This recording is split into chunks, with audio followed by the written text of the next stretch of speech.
And good evening and welcome to the Big High School Sports Show on Bull Falls Radio 98.9 and 1230, online at bullfallsradio.com, mobile devices and Alexa by searching WXCO, and on the Civic Media app. Along with former Newman Catholic High School boys basketball coach Jeff Gress, I'm Chad Holmes. Coming up on the show today, coming up in about 20 minutes or so, we'll be joined by Lakeland Union girls basketball coach Melissa Ouimette. As Lakeland off to a very quick start, they're getting set for a holiday tournament tomorrow and Friday. So we'll talk about the good start and the upcoming tournament games with the Thunderbird head coach Melissa Ouimette. That's at 6:20. And then our student athlete guest coming up at 7:20 tonight from Wausau East. Their outstanding three-sport athlete, volleyball, basketball, and softball, Claire Cushman. Cushman, the Player of the Year in the Wisconsin Valley Conference in high school softball last year. She was honorable mention all-conference in volleyball this fall, and of course she is averaging close to 15 points per game during the winter, so could obviously be part of the all-conference discussion in basketball as well. So Claire Cushman coming up at 7:20. And here in this busy week, and Wednesday we usually don't have games to talk about, Jeff Gress, but this is that time of year where a lot of teams are traveling, they're taking overnight trips, they're playing back-to-backs, even some teams playing 3 games. A real busy time of year. Yeah, and I think it's important to not lay dormant. It's hard to do. You take that time off and just go in the gym together and with just practicing against each other. So I think it's a big deal to get out and test your team and get out of the conference for a while, maybe even out of the area like a lot of these teams are doing. So it's a fun time for families around the holiday season. In fact, I was off on the road today. I was off working, Mr. High School here, Hey, you all the way from Green Bay. Green Bay, rest. Went to Green Bay, came back, going back to Green Bay tomorrow, going to Amherst tomorrow night, going back to Green Bay on Friday. Well, that car better stay. I've got nearly 200,000 miles on that baby. That thing better not fall apart before I get the new one. But that's what you got to do to bring the games to people. It's a good good omen. It's a good omen to be busy. Yeah, triple header. We're going to talk about later. Triple header. 3 games tomorrow. All done by me. It'll be good. But lots of action going on today and then throughout the next couple of days. I thought instead of talking about the entire week, but let's talk about what's going on either today and then the next couple of days with some of these holiday tournaments in basketball and hockey. Let's start with boys basketball. And today, it was the start of the Wisconsin Basketball Yearbook Shootout at Concordia University.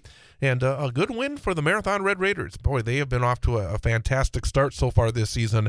Raiders defeated Kettle Moraine Lutheran 82-71. Tyler Underwood 27 points, Grant Warren 26, Drew Wolfel 15. And you were saying you saw this game earlier today. What jumped out about this one for Marathon? Again, it was just a Marathon, just steady. It would be the main way to describe them. They've got a lot of different weapons, a lot of different guys that hurt. A couple of those guys hit point totals. They put up 82 points. A couple of those guys hit their highest point totals in their careers with what they scored up in the upper 20s. And I think but I also saw the element, an extra pass, smart decisions, or how to recollect after a turnover. Just it looked like an experienced team out there, but they actually have a blend where they have some of the upperclassmen have logged a lot of varsity hours in terms of their experience, but they back that with some sophomores. When you say sophomores, like, oh, they're young, but those guys played as freshmen last year. So I just thought a balanced attack and a lot of good things happening on both sides of the ball, which leads to their undefeated record, which, they did well out on that college court and just moved the ball with the extra pass. A lot of weapons, and it's hard to stop all that. Have not seen them threatened yet. That's one of the interesting things. And they are back at it tomorrow morning again at Concordia in the Wisconsin Basketball Shootout against the Prairie School. And again, these are great games. We saw this with Newman last year. They went down there. They split a couple of games, but it was also good to play on that court. It's good to play against teams from the other part of the state when you do have the expectations that a team like Marathon has this year. Well, if you plan on, as every coach does and every team does, you want to make it to that state tournament. And if you're going to get down there, you're going to play on a college court. So I think anytime you can, test yourself, get those different dimensions to move your team onto with not only stamina and endurance, but just spreading the floor a little differently on terms of the offense and defensive sides of the basketball, I think is a big deal. So I think it's, and when you go down there and you get W's all in all, because sometimes, it's Christmas break. You don't always know. You think your team's going to show up and you have a good feeling they are, but sometimes you can drag your feet a little bit. Sometimes it might take you a little bit to get going after the holidays. And Marathon looked like, they weren't perfect on everything, but they hit a good steady stride and they expanded that lead and they moved the ball when they had to really well. And I saw a lot of different guys have patience in those offensive situations to work it for an extra jump shot or have guys crash on the boards hard. And it's not like Kettle Moraine came at him a couple times. A lot of times they got up by 11 and then the lead was all of a sudden 4. So it's not like Kettle Moraine was a team they could blow by. So, Marathon played well and well enough to get that W. So I think it's a good overall environment to go out and test yourself. You turn around, get to get another one right on the college floor. It's a good tournament. Absolutely. Another team from our area that's down there was Columbus Catholic, and the Dons ran into Brookfield Academy today, 86-53. Again, it's one of those situations that sometimes the challenge can be a really big challenge, and for a team like Columbus, it was a big challenge today. Well, and I remember when I was coaching Newman, we go to a different gym, and not in our area or in a smaller school, and be like, how are we going to shoot today? Because we're so used to seeing the stage right up against the basket or another wall right up against the basket. And now you get this open environment where there can be a lot of space on these baskets, especially on these college courts, if not a bigger gym at a bigger school. So, I don't know how Columbus personally shot, but they do play in a smaller gym, and maybe that was a little bit. I know they've been a little bit up and down with the terms of the health of their team. So, but again, I don't. It's not necessarily a loss. What I mean? You're on the road. You're away. It's break time. It's just you go out and test the waters and you learn a little bit as well as you build on some of the good things you're doing. I think everybody wants those W's, but from the losses, I think you can take a lot away from them and become a much stronger team in playing some of these heavier tournaments over the Christmas break. And they have Winnebago Lutheran coming up tomorrow again in Concordia. So you're right. You're exactly right. I mean, again, it is December. For these teams that have expectations, obviously you want to win every game, but sometimes if you win every game, you're not as ready as you need to be when you get to February. Well, you're dead on, and I think it's also you get a little flavor for the conference right here because you get heavy into a lot of your conference games right before you go on the Christmas break. So all of a sudden it's kind of like, all right, I know all those people. Let's go play a couple more teams we don't know and get out of that. But I think again, if you're gonna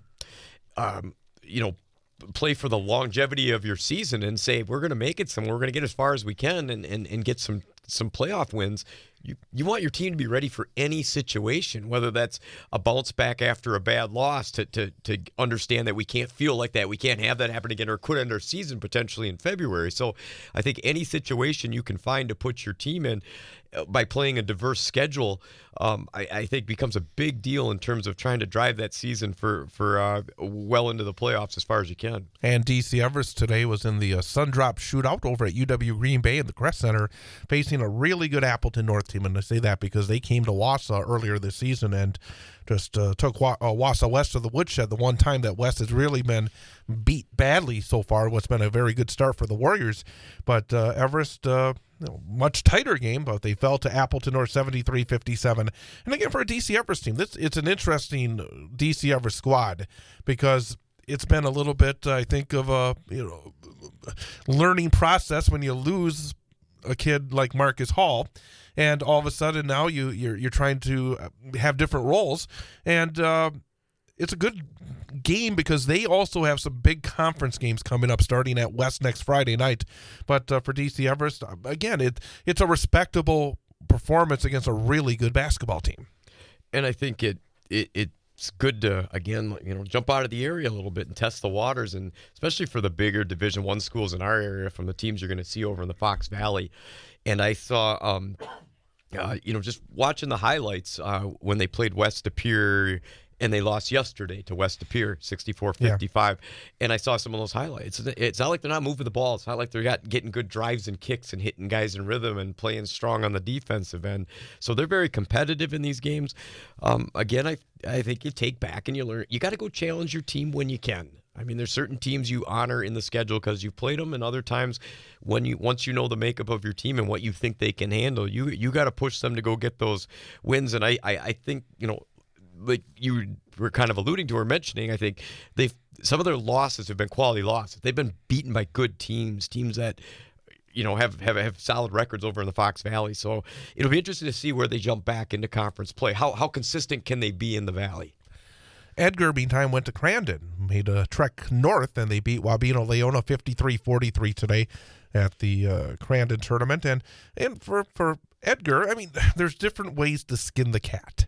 And you can go to some of these big tournaments, and also you can go to Crandon and just have a chance to bond in that different way and play a couple of games. And in a very tough Merowith South, sometimes it's a good thing to get a couple of W's here during this time frame to build the confidence going into January. Yeah, and I think that's another way for coaches to look at it. Yeah, we're gonna practice a little bit, give you a little time off to just kind of recover mentally and physically, and then we're gonna go play a game here. Newman, we'll talk about it, is doing the same thing where they're gonna go play.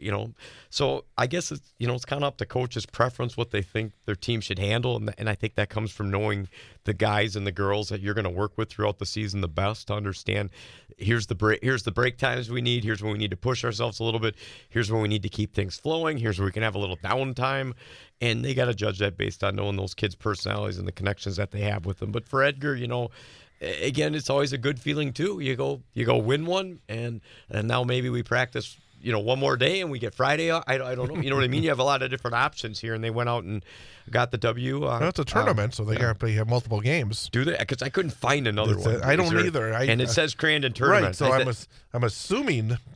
Again, we should never assume. No. Never assume. So I can't. So I'm always assuming there's going to be two games. Right. But who knows? So if I'm wrong that they don't have another, they might pop back and have to play back-to-back. Which I think, jumping to that side of it, the back-to-back schedule, that's a big deal too, to see how your team can bounce back with not a ton of prep time.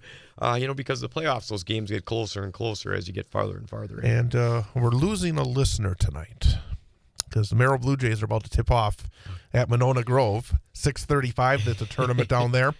They got Monona Grove tonight. They will have then Columbus or New Berlin, Eisenhower tomorrow. So Merrill stepping out of the valley and facing some significant competition.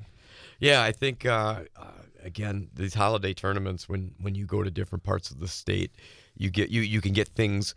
The reffing can be a little different, just whether they allow you to play less or more. You're in a different environment. Conferences can play a little different based on the size and the makeup of the teams within that conference. So I think when you jump around and you go fight tournaments in different parts of the state, southeast or over by Eau Claire, all those different spots, I think is a big deal. So for Merrill to go out and see what they can do down at Monona Grove, when you can do it on the road too, I think that's kind of nice.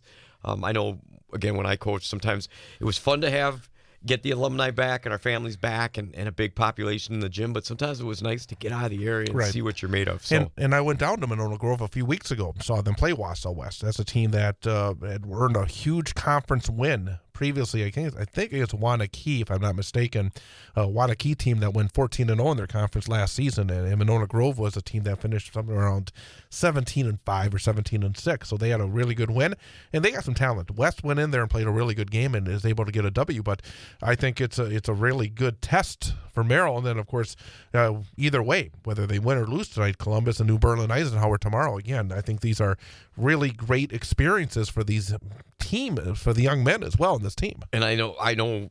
New Berlin Eisenhower has been solid over the years, but I know Columbus wasn't bad last year because didn't Newman play them last year? Yes, they did. I think so.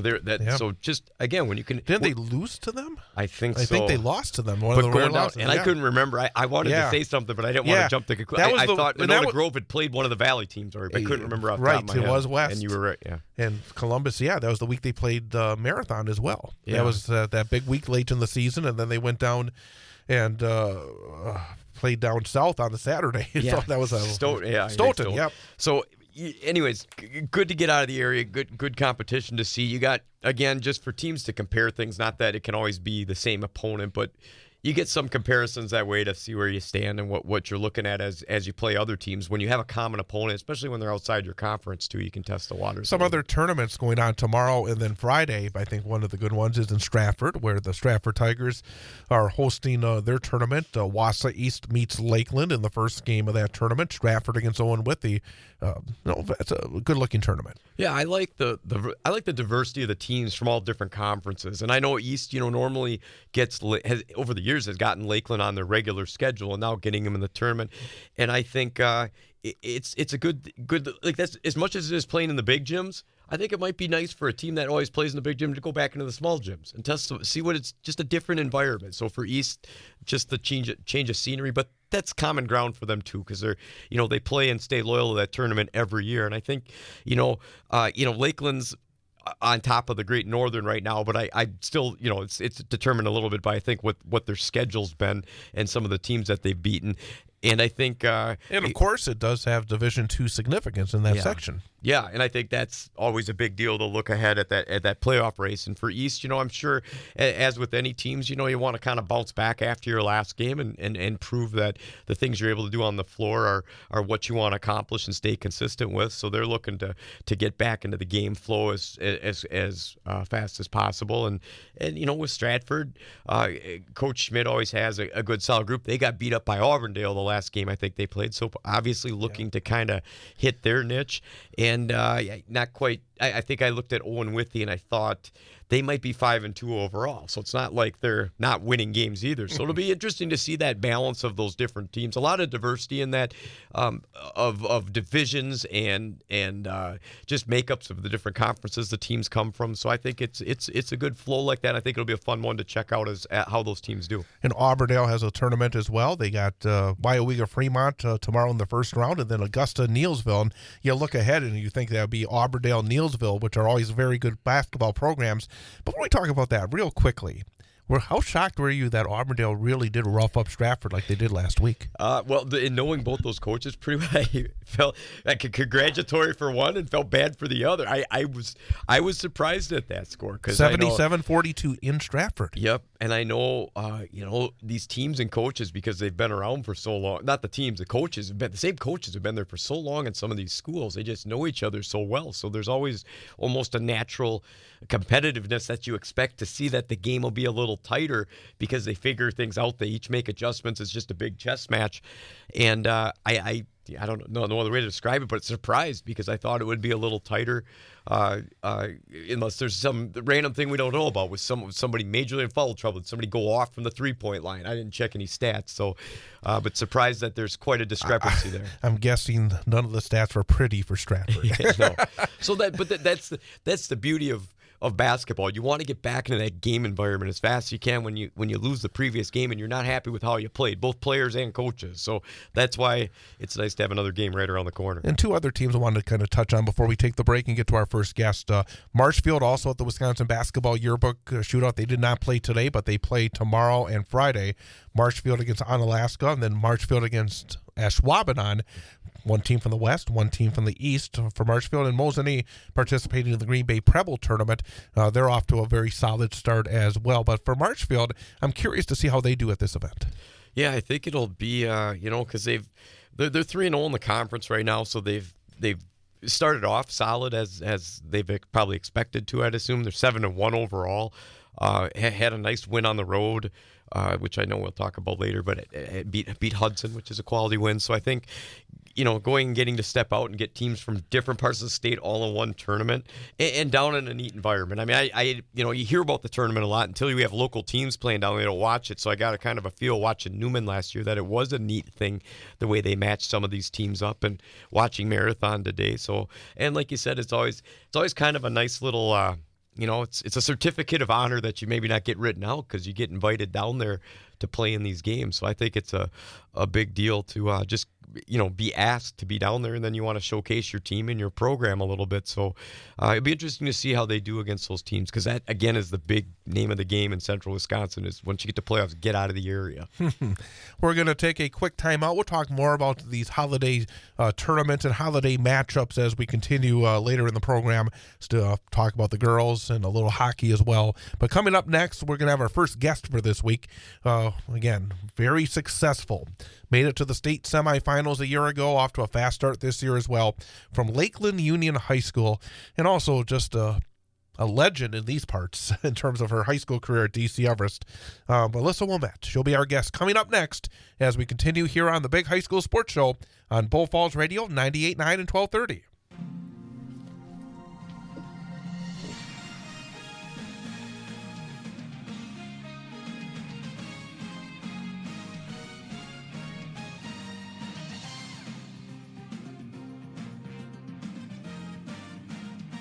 Hungry for flavor-packed fun? Dive into Red Robin's sizzling burgers, mouth-watering fries, and endless options. Or maybe you're craving the perfect slice. Then it's Donato's Pizza, your passport to pizza perfection. Order now and treat yourself to an unforgettable taste experience. Red Robin and Donato's Pizza, 225548 Rib Mountain Drive in Wausau. Call 715-301-0019 or log on redrobin.com. Red Robin and Donato's Pizza.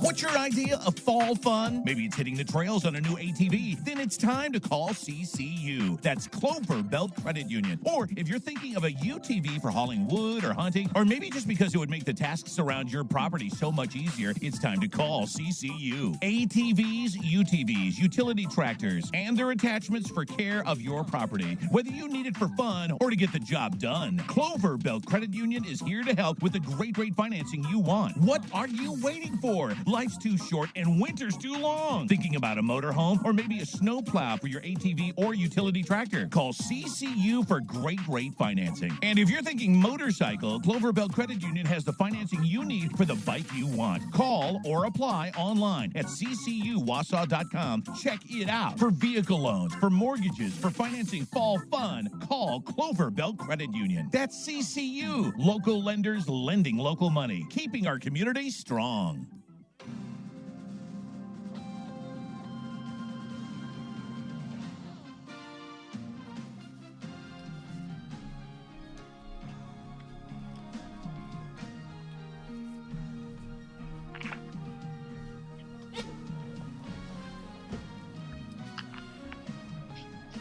And welcome back. It is the Big High School Sports Show on Bull Falls Radio, 98.9 and 1230. Online at bullfallsradio.com, mobile devices, and Alexa by searching WXCO and on the Civic Media app. Time for our first guest of the evening, the head girls basketball coach at Lakeland Union High School, Melissa Ouimette. And Coach, first of all, thank you again. I know it's a busy time. You're getting set to head off to a holiday tournament of your own. Glad you could spend a few minutes with us this evening. Well, thanks for having me. I appreciate it. Well, let's before we talk about this year, after we talked to you last year, you were able to make it down to the state tournament and be able to get back to state with your team and, of course, with your two daughters as well. What was that experience like? What was the run like to be able to battle in a very exciting sectional final, to be able to find your way to the state tournament? What was that whole experience like?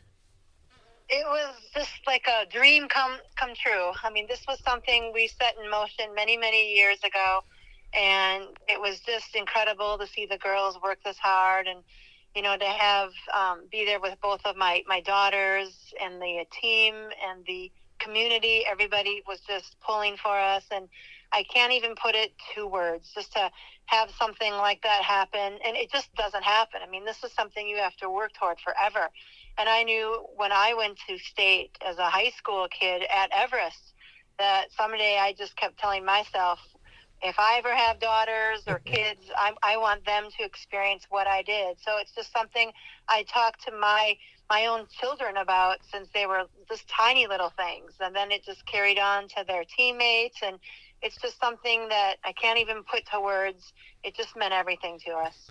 Now the hard question, was it better as a student athlete all those years ago, or doing it as a coach with your daughters?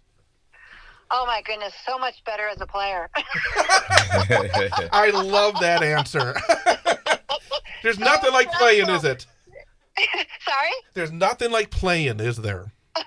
Well, just when you're a coach, oh, it's so stressful. It was the most stress I've ever experienced. Isn't that crazy? And I've had stressful business things, but my goodness, coaching, being the coach, going to a state tournament and knowing that you have the talent to get there, and you just keep wondering, am I doing this right? What could I change? What could I do better? And then you feel, oh, did I let them down? It was so stressful as a player, but it was wonderful too. It was totally wonderful. But as a kid, as a player, all you care about is, giving your best effort, being a good teammate, and just soaking everything in. So I would say much better as a player. And Coach, just look, sometimes you said it perfectly. This just doesn't happen. But sometimes people just like, oh, they're just good. They've got good players this year. But there's so many little processes and things you have to try to maybe predict to get your group there or feel like you can do. And now what do I got to do to bring them there? Looking on paper, you've not even if you don't even follow Lakeland basketball, you've seen the process. When your oldest daughter was a junior, you lost in, I think you lost in the sectionals, and last year when she was a senior, you went to state, and then this year a lot of other good things it's just continuing to happen in the right way. What have been some of your resounding philosophies? Because in my mind, you know your personnel, what you can accomplish. So, you almost have to try to predict the future a little bit, that we want to do this and here's what we got to do to this. Now you got to get them all to be believers. What have been some of your, whether it's scheduling, whether it's, different things that you've done as a coach to provide this for your players? Any substantial philosophies that have really, I guess, carried forth that have been a big deal in getting the girls all culminating the success that you found in Lakeland girls basketball? Yeah, well, the biggest thing I had to do was I had to make it a competitive environment that was fun. Because up here in beautiful Minocqua, we have all kinds of other fun things. We have tourists, and we have snowmobiling, and we have water skiing, and all kinds of different things, and we have jobs and all this stuff. So I had to make an environment that was fun and competitive, and that's what I did, because these girls love to compete. They love to go 110 miles an hour. They hate it when I stop them to shoot free throws. That's why we stink at free throws. If you look at our free throw percentage, we stink at it. But, man, we can shoot beautifully from the floor and from the three-point line. But these girls, I had to challenge them. I had to come up with a game plan that was fun, that they loved, looking forward to coming to practice. And, we're in practice, and I've got girls asking me, hey, Coach, can we do this drill? Can we do that drill? Can we do this? And so I always try to make sure I squeeze those things in, because I want them hungry to come to practice. And that's what I've had to do since I started coaching here. And it's worked out beautifully. These girls love to play fast. So we play fast. We get the ball and boom, we are down the court. We just love 5 out, cutting in, cutting through, posting up, just all these different things. I just had to look to see what they love doing and what we were good at, and try to make it happen. And this junior group that I have here now, they were the first group that I coached since 4th grade all the way through, and we haven't lost anyone. They've been with the whole program since day one, and they just love to keep coming, and it's worked out great for us. And how about your philosophy on scheduling? I know sometimes at schools, the ADs, they might bounce it off the coach. They might just take control of it. They might judge the team on what they need. How big of influence, I guess, have you? Because you guys play. You have to have your conference games, but you also play tough. You want to get to go see who you want to see in non-conference games. How big a factor have you been in determining that schedule and trying to help make that as successful as possible? My athletic directors, I've had 3 of them since I've been here. And they've all been wonderful. If I've ever told any of them, hey, I want to play this school, or I want to go down to this tournament, they tried everything they could to make it happen, because they understand that we have to travel outside of our area too, because different different areas of the state play ball differently. I mean, there are some areas of the state where they play a certain type of defense or they do a certain type of offense, and you never know what you're going to run into when you get to that state tournament. So I want my girls to see it all and not be nervous or afraid that they can't compete with some of these teams because, they're from Madison or, they're from over here. So I want them being confident and going into any tournament that we go into, knowing that they have every right to be there and we're going to give them a good game. And so my athletic director, my school, they've been behind me 110% of the way because I've asked for some crazy games and they have tried to get them for us. Again, we're talking to a Lakeland Union High School girls basketball coach, Melissa Ouimette, here on the Big High School Sports Show on Bull Falls Radio, 98.9 and 1230. You mentioned your junior group and looking at one thing that jumps out about your roster is in this era, we don't see as many tall players, it seems, where you have multiple tall players on the team. And it doesn't have to be tall players that play under the basket. Nowadays, it could be tall players that play outside the arc and play on the wings and whatever it may be. But you have a number of girls that are north of 6 feet. And you also have a couple knocking on the door of 6 feet as well. How much of an advantage is it to have just a little bit of height, more height than your opponents?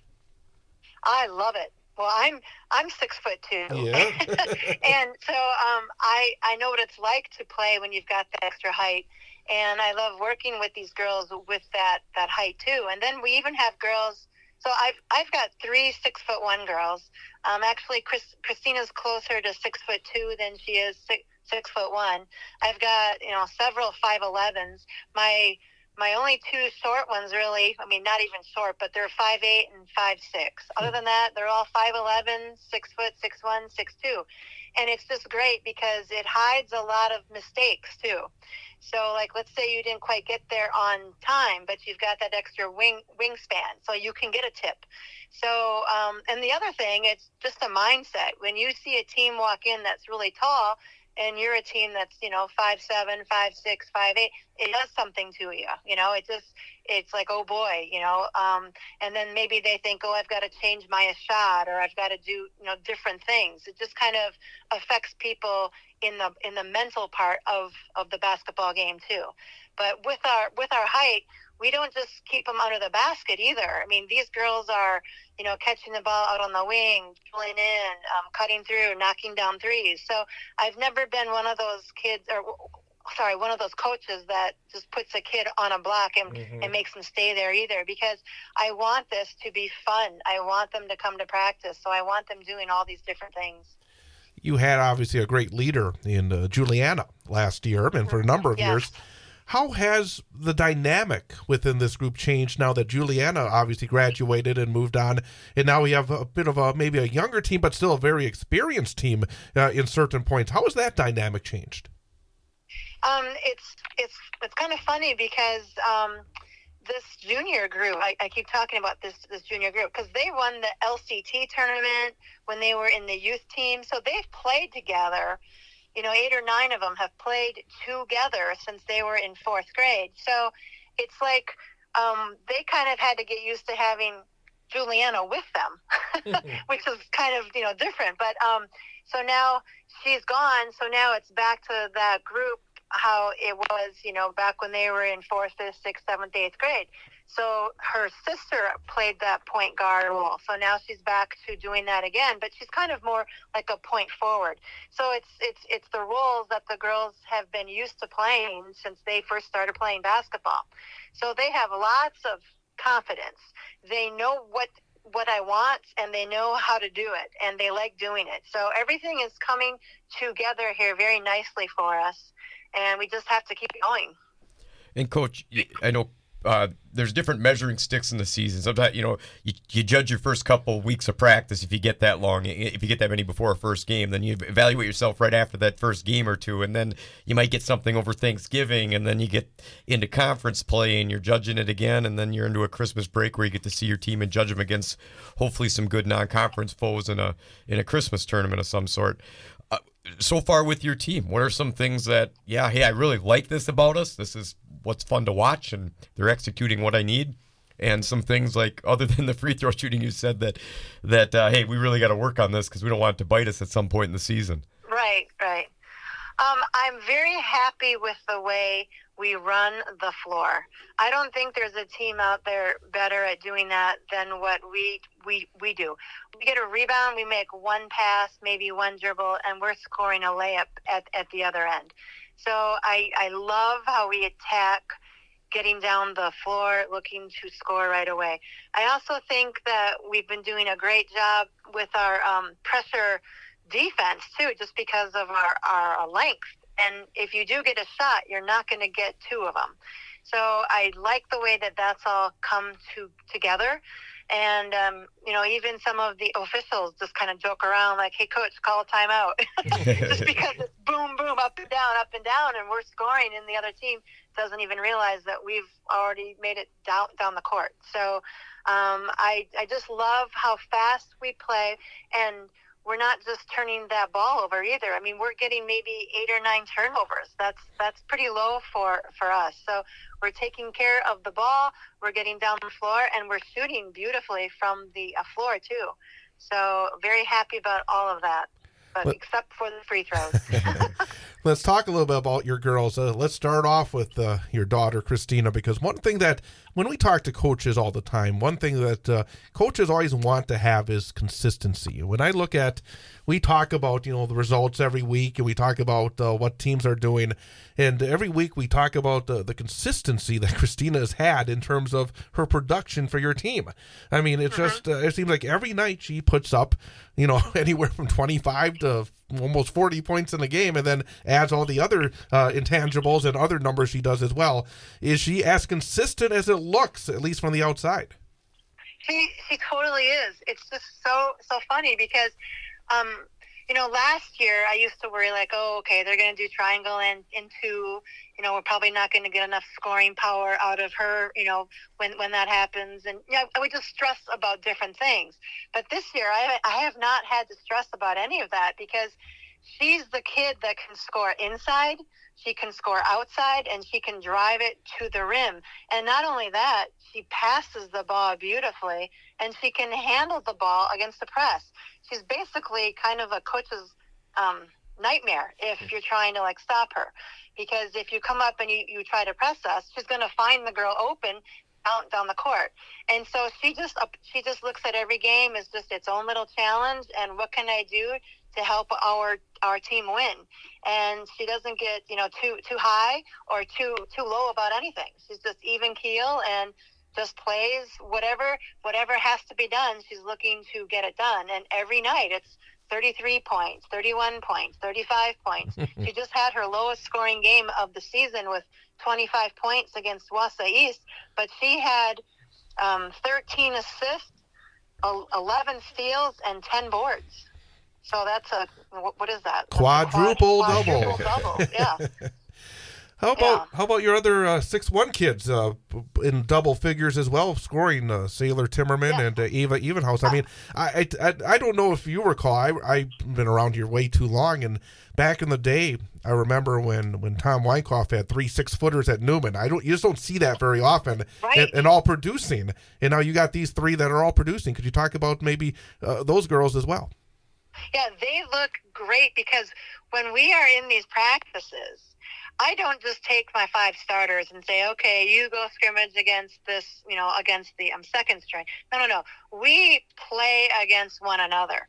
So Christina and Sailor are battling like crazy, because Sailor's physical. So she's in there pushing, shoving, doing all that against, my daughter, who's more like of a quick attack, finesse, looking for that outside shot. So those 2 battle, and they make one another better. And then you've got Ava who goes in there and battles against them. So when these 3 are battling, they are going at it, and it's fun. It's fun to actually watch.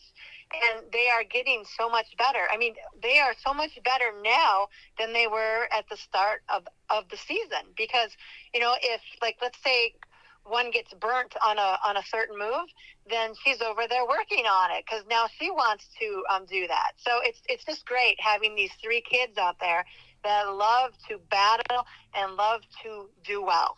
So they make one another better.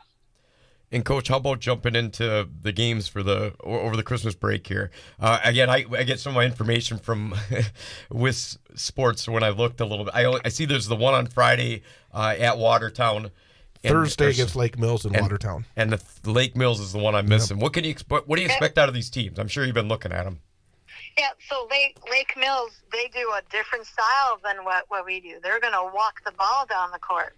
So we haven't played against a team yet that literally walks the ball down. So we're going to see how that works for them and what we can do against it. So we're going to do, of course, pressure and try to speed it up because we like to score 80 points a game. So, and then Watertown, they do 1-3-1.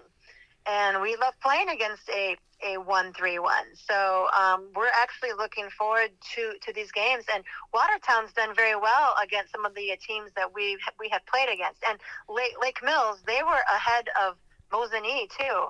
And then they lost in the final minute or two of the game. So we are looking forward to playing both of them because they're completely different teams. And just going down there and showing that area what kind of team we are, because I'm proud of this team. I'm proud of the girls, and I want them to go down there and do well. And generally, this is a rather interesting part of your schedule. Besides these two games, then you got significant conference games coming up against Rhinelander and Mosinee, really good non-conference game against Marshfield. I imagine this is really right in this part of the season. It's almost like setting a foundation for the big push heading towards the end of the season, isn't it? Oh, definitely. And see, what's kind of happened a couple of years too is that we had all of these super strong teams because we have Rice Lake and Xavier and who else? Oh, Wausau West. Yeah. So we've had those earlier in the season. And then when we start heading towards tournament, then it kind of gets a little lighter. Well, this year I told my athletic director that I want tough teams going into the final end of our season so we're ready for the playoffs. So that last week, I mean, we have 3 super tough games, and we have Marshfield and Wausau West and just all these different schools, and it's going to help us be ready for that tournament because I would love to make another run at that state tournament again. I think it's finally for me. This tournament coming up the next couple of days, and it's a long trek from northern Wisconsin down to Watertown. Beyond the game aspects, how important are these kind of trips for the you've said these girls have played for a long time. Obviously, they know each other exceptionally well, but at the same time, in the midst of a season, to have these kind of getaways, I imagine that's something that is important maybe beyond the lines in terms of trying to get this team also ready for the big push down the stretch, because it's more than just what happens between the lines. It's behind the scenes as well, isn't it? Oh, definitely. And, they have to be mentally ready to travel 4 hours to get to a tournament. And then, think about traveling there, do the shoot around. Maybe family isn't going to come. There's all these different aspects of the game that impact a player that maybe you don't think about when you're coaching just, half an hour away from where the girls actually live. And then, you have to be able to travel, get there, warm up, and actually play. Wake up from that big long drive, and just all these different things. And now you've got other media crews there that are live streaming and interviewing people, and it's just a whole different world. And it's great for them to experience that and see that, and not be timid when they see it, like at the sectional finals or getting to that state tournament. I just don't want any. I don't want anybody afraid or nervous. I want them confident and comfortable. So that's why I do these tournaments. Well, that's what I was going to piggyback off of, Coach. It's just how important is that you're playing? Because there's a number of different ways to look at it. Some teams will go dormant during the Christmas break. Some will just be like, yeah, we're going to bring one person to our gym. Other people will be like, you got to have the tournament atmosphere. So, I guess I'm assuming it's a big deal to your girls to be playing right now and to get these games and get outside of practice, so to speak, this week. Exactly. They love doing this. We've done this since 4th grade. These parents used to come to me and say, hey, Coach, what's going on? We're not playing on Saturday. I'm like, well, no, we're going to play Sunday. Well, no, we want to play Saturday and Sunday. So I've got these parents that are just as hungry as the kids are, that want to get out there and have their girls playing, because that's what they know. That's all they've ever known. These girls play a style of basketball. It's what they have been taught from day one. They understand they have to get out there and run the floor and do what they've been asked to do since they started playing basketball. And these parents love it. They love taking their girls to these different tournaments, cheering for them. It's just been wonderful. I could not have asked for better girls, a better team. It's just a great experience for everyone. And I'm trying to do my best to get them the competition that will help them get ready, and the experiences that they need to not be nervous when, let's say, we get to that sectional final game. So I just want them ready, and I feel it's my job as a coach to give them every experience that I can possibly do and give them. Lakeland Union girls basketball head coach Melissa Ouimette. And number one, again, congrats on all the success up to this point. Best of luck, safe travels to Watertown. And again, hopefully as we get down the line, maybe get you back on here again, because very, very exciting stuff going on in the Northwoods. And thanks for, again, spending a few minutes with us before your trek to Watertown. Well, thank you for having me. I love talking to you guys. Again, Coach Melissa Ouimette of the Lakeland Thunderbirds. We're going to take a quick break and then come back and have more. We're going to talk more about the girls basketball and the holiday tournaments going on this weekend and a whole bunch more. So we'll take a break and be right back here on Bull Falls Radio 98.9 and 1230. Thank you, Coach.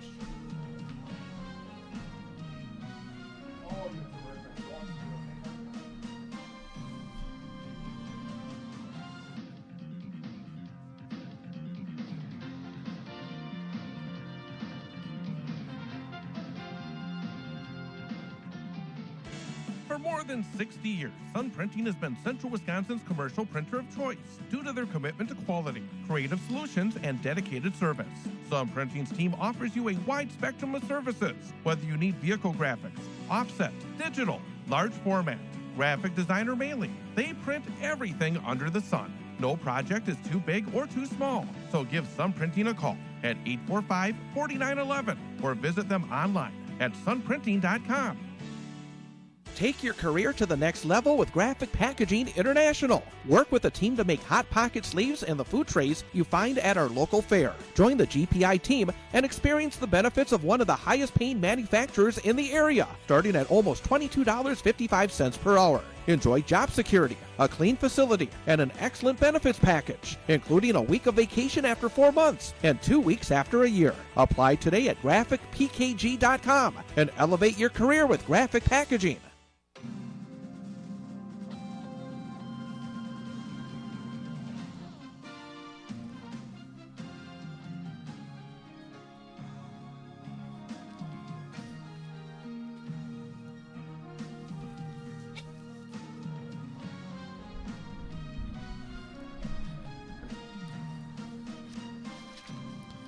And welcome back. Big High School Sports Show on Bull Falls Radio, 98.9 and 1230. Online at bullfallsradio.com. Mobile devices and Alexa by searching WXCO.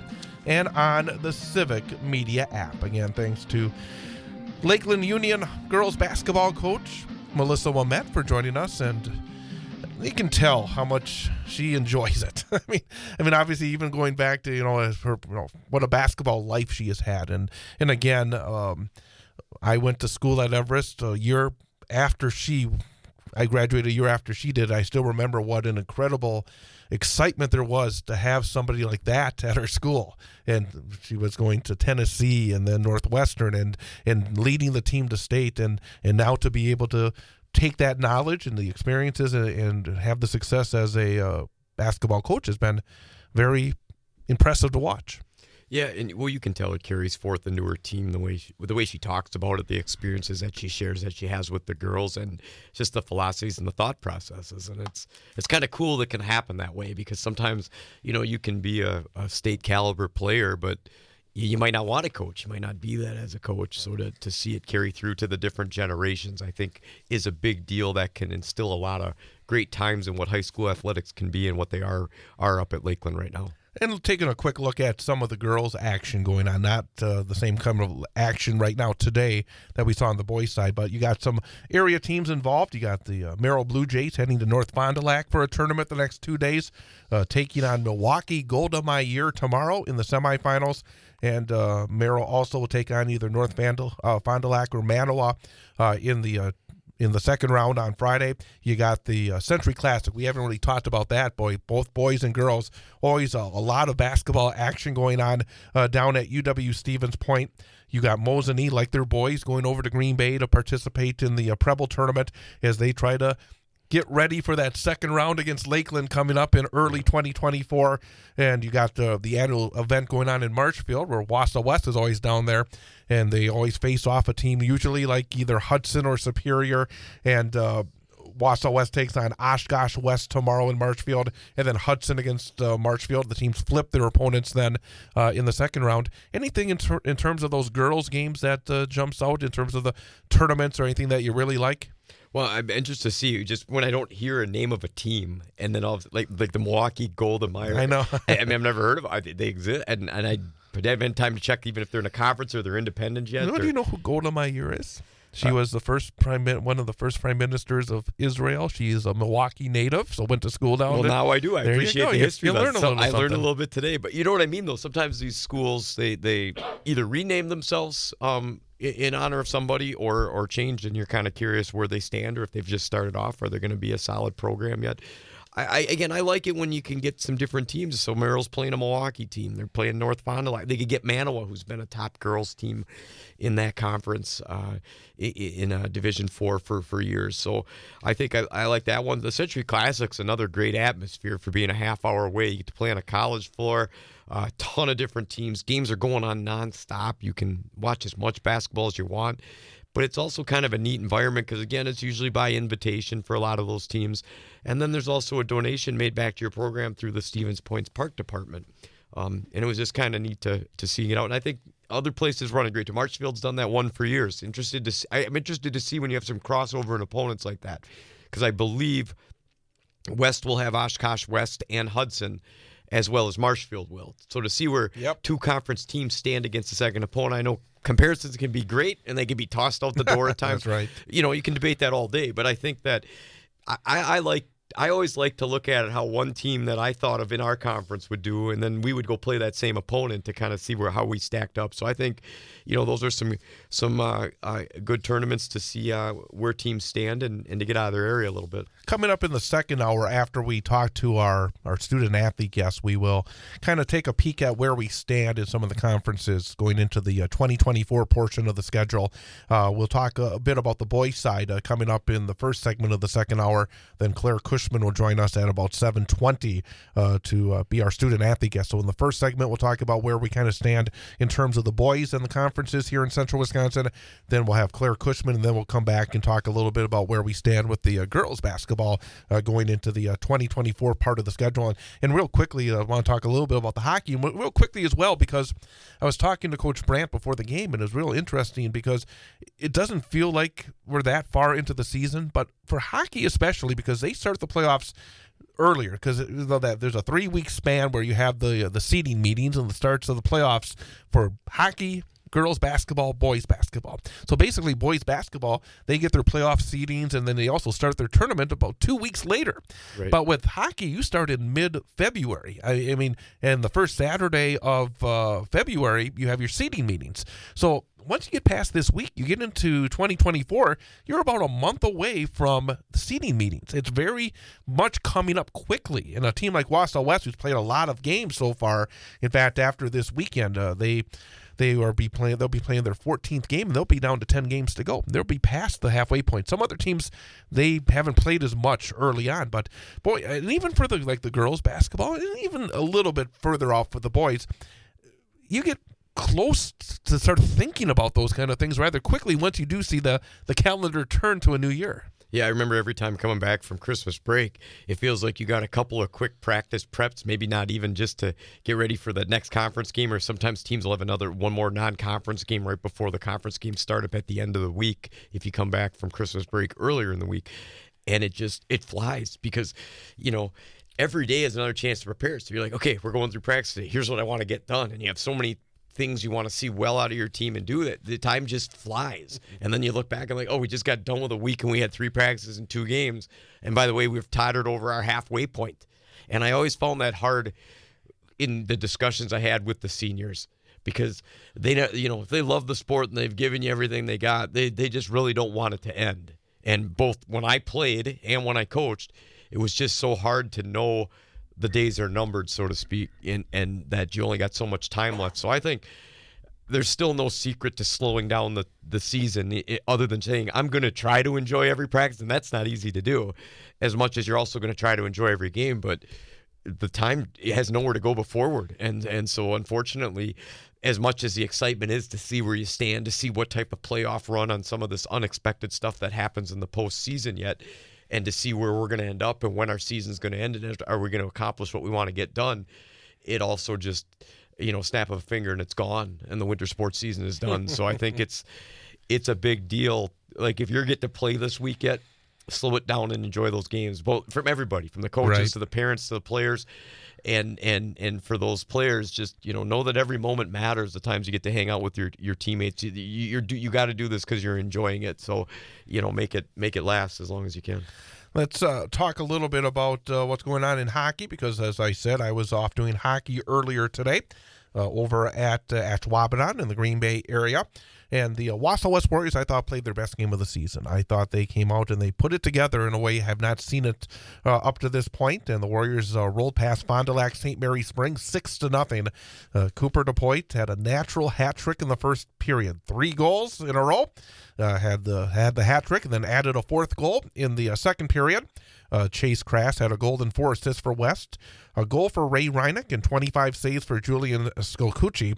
The freshman got his first shutout as a varsity player, and the Warriors get the good W, now 7-5 overall. And the name that kind of jumps out is Ray Reinick because during the football season, he got hurt, the ankle injury against Stevens Point, came back in the playoff game against Bash, re-injured the ankle, came back last week, played a little bit on special teams in the game against Chippewa Falls, and then today he was put on the top line with DePoit and Crass.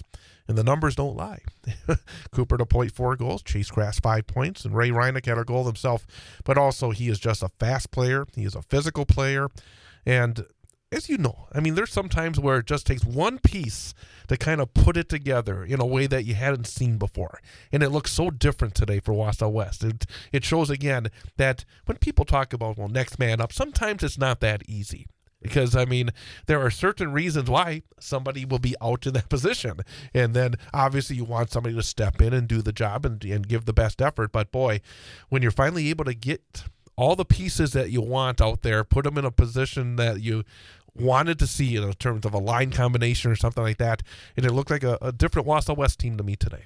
Well, and I think finding that combination is half the battle. Coaches have different ideas, different things they want to try, different things that through trial and error might work or not work, and when it can click, it's a big deal because you're not only intertwining player connections, you're intertwining what they're able to do on the ice, what they bring, and finding that combination, and you can get proof in those statistics. And I don't know, I watched that kid carry a football.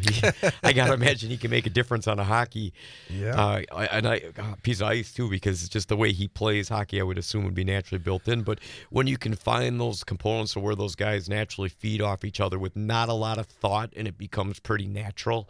That's a good direction that lineup is going. It also makes me very excited for tomorrow because tomorrow they play again tomorrow and Friday over in Green Bay. And tomorrow the Warriors take on the number 1 ranked team in the state for entertainment purposes only, as I'd like to say. But it's still a very good Edgewood squad. Madison Edgewood, number 1 in the Wisconsin Prep Hockey.net polls. And be very interesting to see if West can do it again tomorrow. If this is something that makes them a much more dangerous team against the best teams in the state, and looking forward to that one.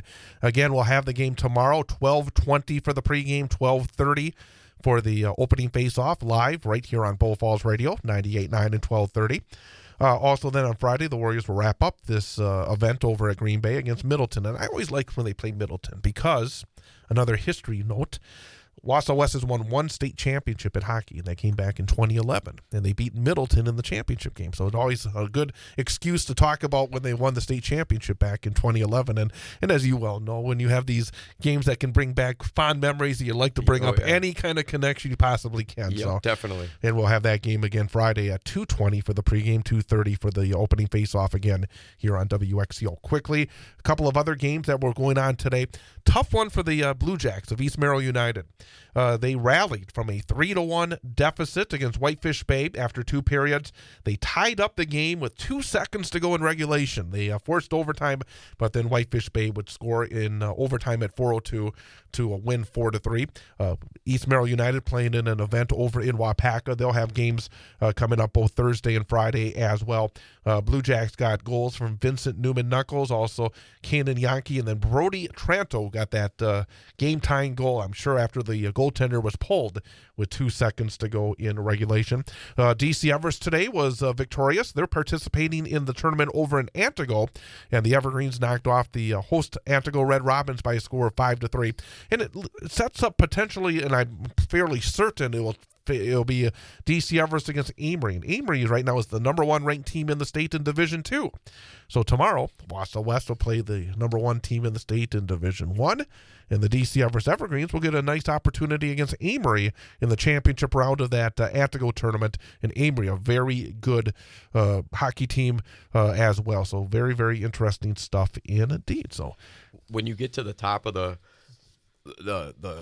ranking, so to speak, is there a big difference between when you're playing the top teams in Division 2 if you're Division 1?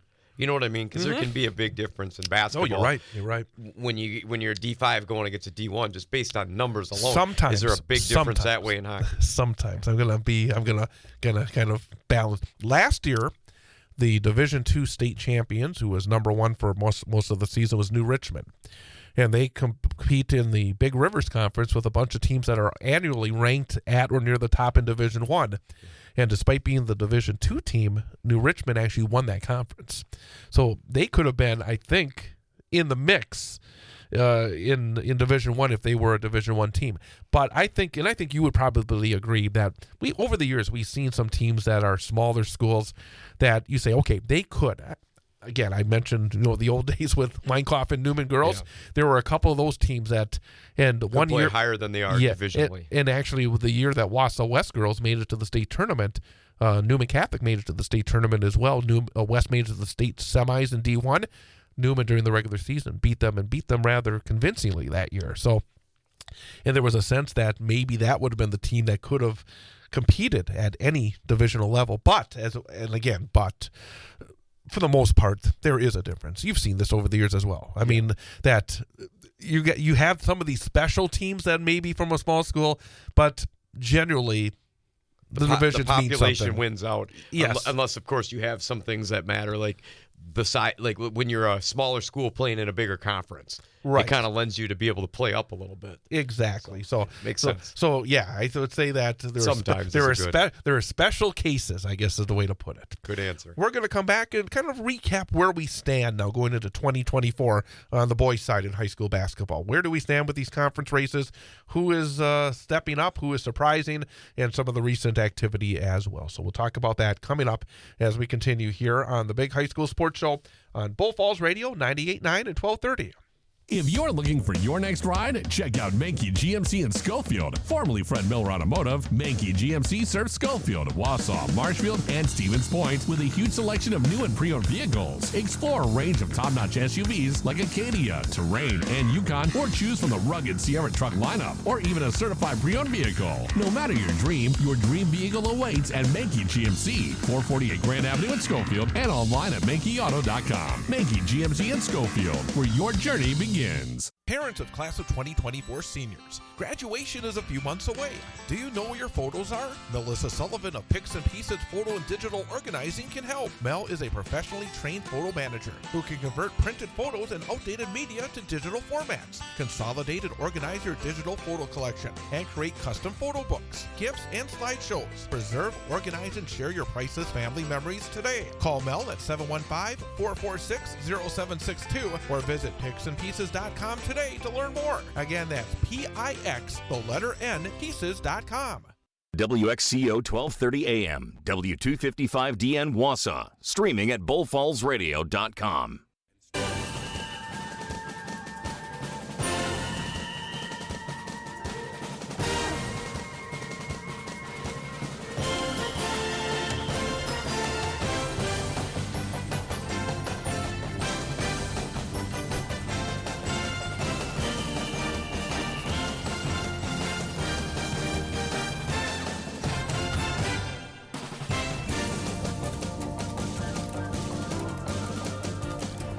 It is hour number 2 of the Big High School Sports Show on Bull Falls Radio, 98.9 and 1230, bullfallsradio.com, mobile devices, and Alexa by searching WXCO, and on the Civic Media app. Getting pumped. Got to get another hour here. Busy week.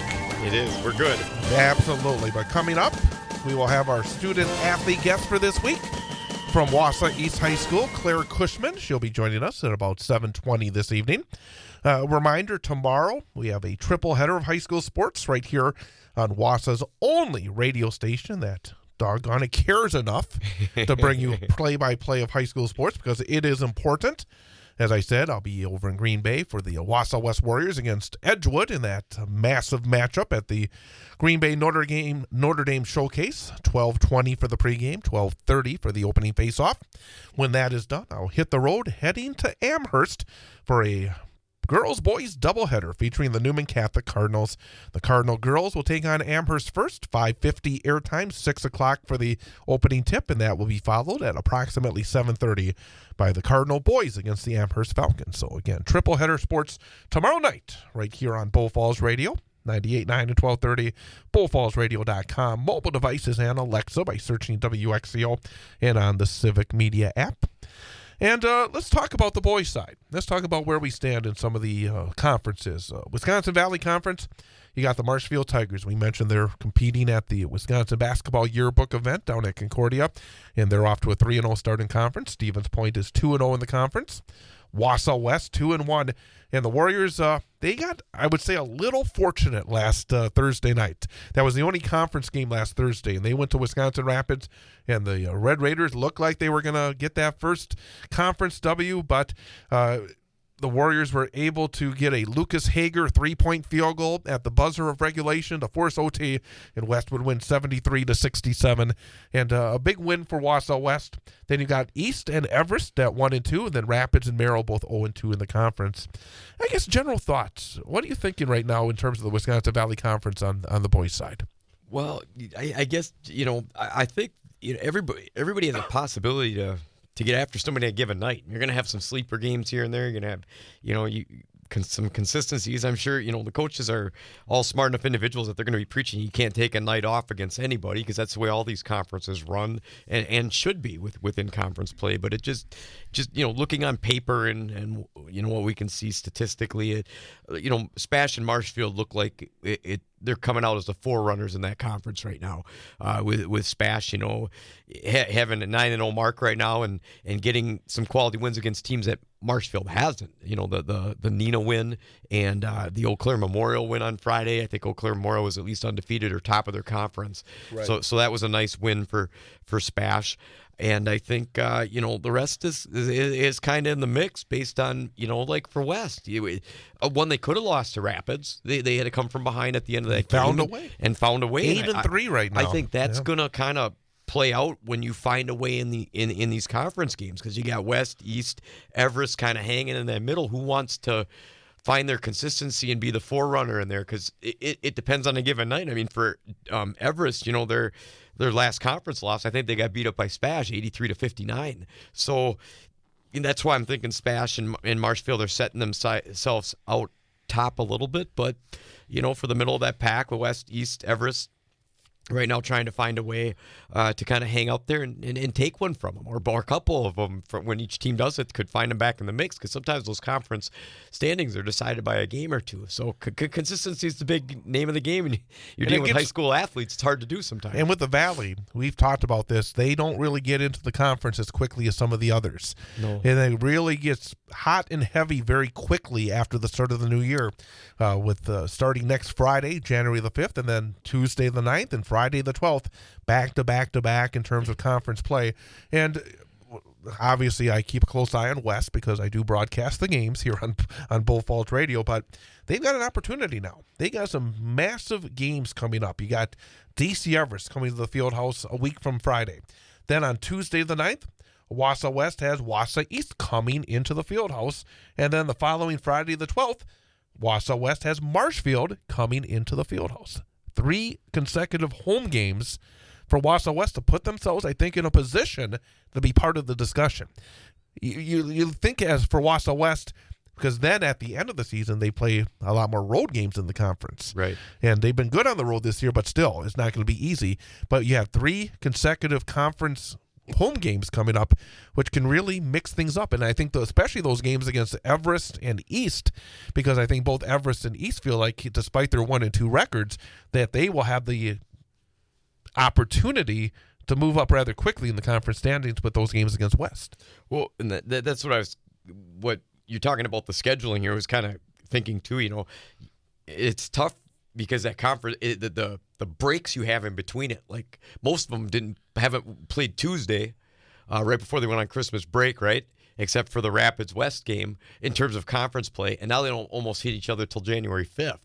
That's a while from seeing each other. So I think you hit it for West. It's you win those 3 games, you're right up in the pack with the talks about the Marshfield and the Spash teams up there, and you control your own destiny because you keep 2 teams off your back that are hanging right around that. If they take the games, they become in the mix. So I think any one of those teams can become in the mix. Now, it's not easy because West has Marshfield, who's obviously played very well in that conference so far. You got East, who has offensive firepower, and that's a rivalry game no matter where those teams stand in a given year. And Everest, has been challenging themselves non-conference. I think they have the personnel to take. Well, they showed it when they went to East and said, "Hey, we don't care that Wausau East got off to a very good start, and maybe we were losing some games. They went over there and won." So again, this Everest team, I would feel like, they feel like now they can get into this conference and take some of those bruises they got in the non-conference and make themselves again a very dangerous team. And again, I've been impressed with Oliver Drake the last couple of years as the coach. I think he's brought something to that Everest program that maybe we haven't seen previously. I think he does have a true foundation he's trying to build with that program, and I'm going to be very curious to see as that team continues into the next couple of months how well they do. And I think some of his knowledge when he shared that time we interviewed him, I think that was last year, that he just some of the college stuff he's talked about. I think it sometimes brings you a little bit extra into the mix of what you're trying to accomplish with the kids, but. I don't know. You could say it as simple as this. Whoever can get a hold of Spash one time might find themselves hanging right back behind them. Right. And that team that's able to do that. Now, can they? I don't know. Spash has been very consistent in winning in the conference and outside of it. So, but at the same time, they've only got 2 conference games. Exactly. So it's not a lot. No. I mean, none of these are a lot. No. They're all 3 or 2. So yeah.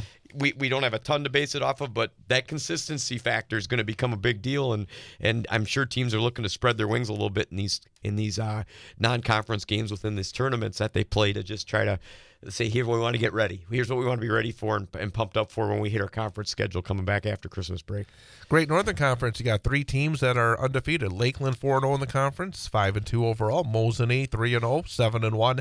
Rhinelander 3-0, and then a dip to Medford Pines, Tomahawk, and Antigo. Mosinee's been impressive so far. Again, they've got good talent. They're going to be a handful. And Lakeland, a new head coach, and they haven't reached the meat of their schedule yet within the conference, but still a very good start. And Rhinelander, after I thought some struggles a year ago, back to more where we expect them to be in that conference. Yeah, I guess Lakeland, for me, I guess my analysis, I'm kind of waiting to see, where they stand against the East right. In that tournament a little bit. They've played a couple of conference games they played guys that are kind of other teams that are down at the bottom of that, and that's where a couple of those wins have come. So I'm still trying to wait to see if they're their true colors. Not that they haven't got off to a nice start with a 5-2 mark and 4-0 overall. For Mosinee, I think they've kind of played all over the place. They played well in the conference. They've challenged themselves outside of it. They're in another tournament here at Green Bay Preble to get outside of the area. So it'll be interesting to see if they can keep that record going. And the thing real quickly about Mosinee, you just don't see this. They got 5 kids that are averaging double digits right now. They have a lot of guys that can put the ball in the You just don't see that very often, and that kind of balance is very big. So whoops. I don't know where that came from. Oh, my computer.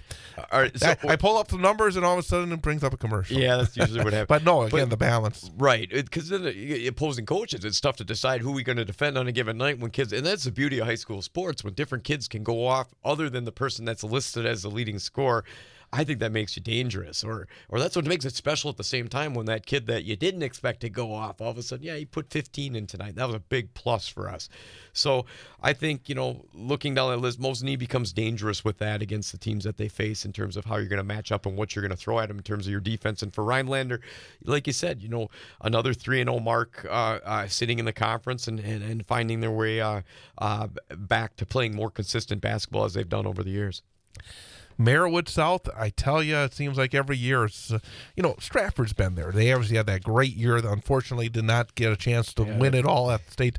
But boy, Marathon and Auburndale, every single year it feels like they're lined up either for huge conference games or huge playoff games. And you got Auburndale after that big win over Stratford on the road last week. 6-0 in the conference, 7-1 overall. You got Marathon, 5-0 in the conference, undefeated overall. Another impressive win today. In Stratford, obviously, 4-2 down the conference. Edgar 3-2, Assumption 2-3, Newman 0-5. But boy, Auburndale, Marathon, both those teams. And one of the shame aspects is I think both those teams are very capable of making it to the state tournament, but only one is going to get that far because they're going to run into each other again if they get past a team like Stratford, who could always step up and cause some troubles as well.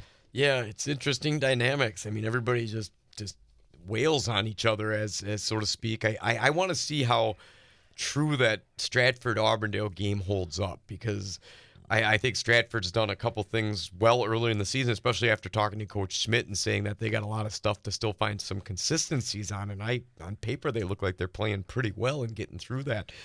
You got Auburndale and Marathon as the front runners right now, but just as competitive as Stratford Edgar will always take a couple out of you here and there, and I think that there's teams that they usually win the conference with 3 losses, and that's when they play really consistent. You got 4 teams up at the top with 20+ wins. So as we jump back into that conference schedule, I think they jump back into the North right away. But there again, if you want that consistency, you can't let any of those games slip. Not looking at the North as challenging in years past. I think Athens has some physicality, and Red Lake is obviously the front runner with a winning record in that conference right now, based on what the standings are.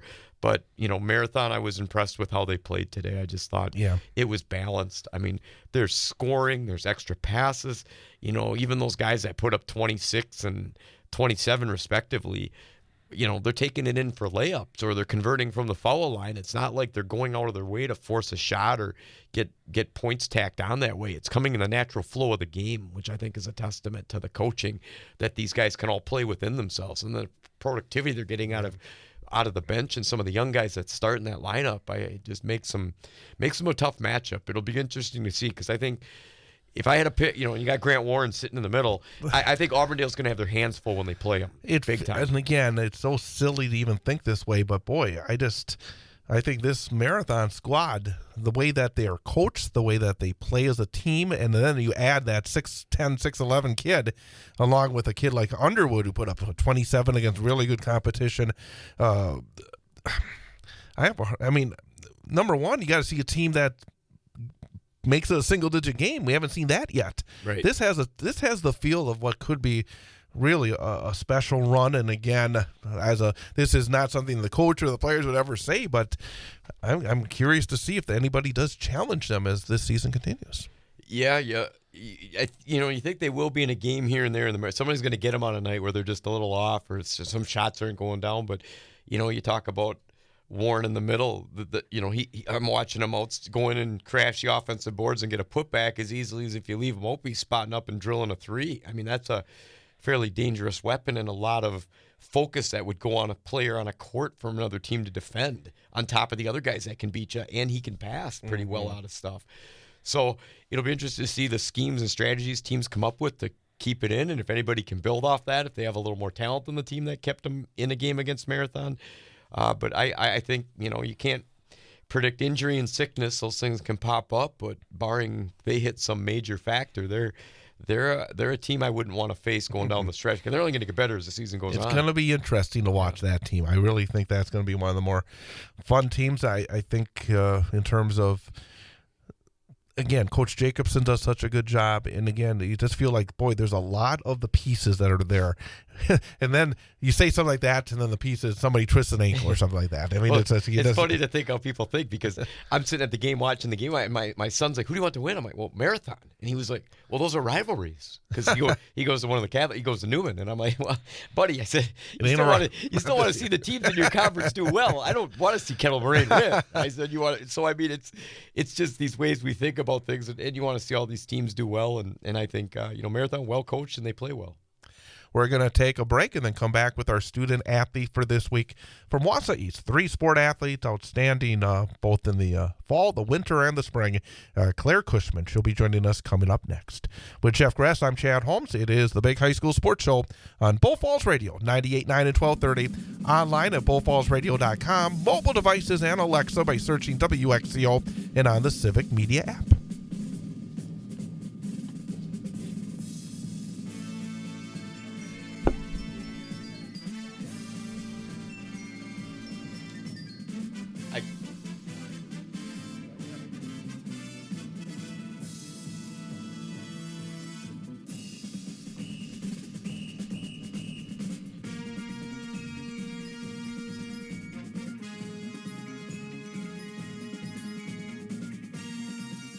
What's your idea of fall fun? Maybe it's hitting the trails on a new ATV. Then it's time to call CCU. That's Clover Belt Credit Union. Or if you're thinking of a UTV for hauling wood or hunting, or maybe just because it would make the tasks around your property so much easier, it's time to call CCU. ATVs, UTVs, utility tractors, and their attachments for care of your property. Whether you need it for fun or to get the job done, Clover Belt Credit Union is here to help with the great rate financing you want. What are you waiting for? Life's too short and winter's too long. Thinking about a motorhome or maybe a snowplow for your ATV or utility tractor? Call CCU for great rate financing. And if you're thinking motorcycle, Clover Belt Credit Union has the financing you need for the bike you want. Call or apply online at ccuwausau.com. Check it out. For vehicle loans, for mortgages, for financing fall fun, call Clover Belt Credit Union. That's CCU. Local lenders lending local money, keeping our community strong. We are the NFHS. That stands for the National Federation of State High School Associations. But really, what we stand for, together with the WIAA, are the 178,000 high school sports students in Wisconsin. And so we stand. We stand for the runners, soccer and basketball players. We stand for their coaches, administrators, and officials. We stand for the swimmers, football players, and wrestlers.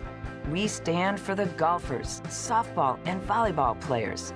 We stand as the national leader and advocate for high school athletics and all who participate in them and make them possible.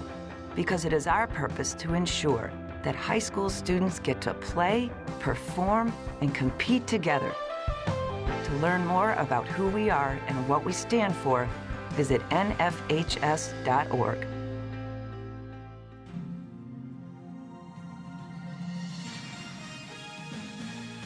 Roll back in a game on Tuesday.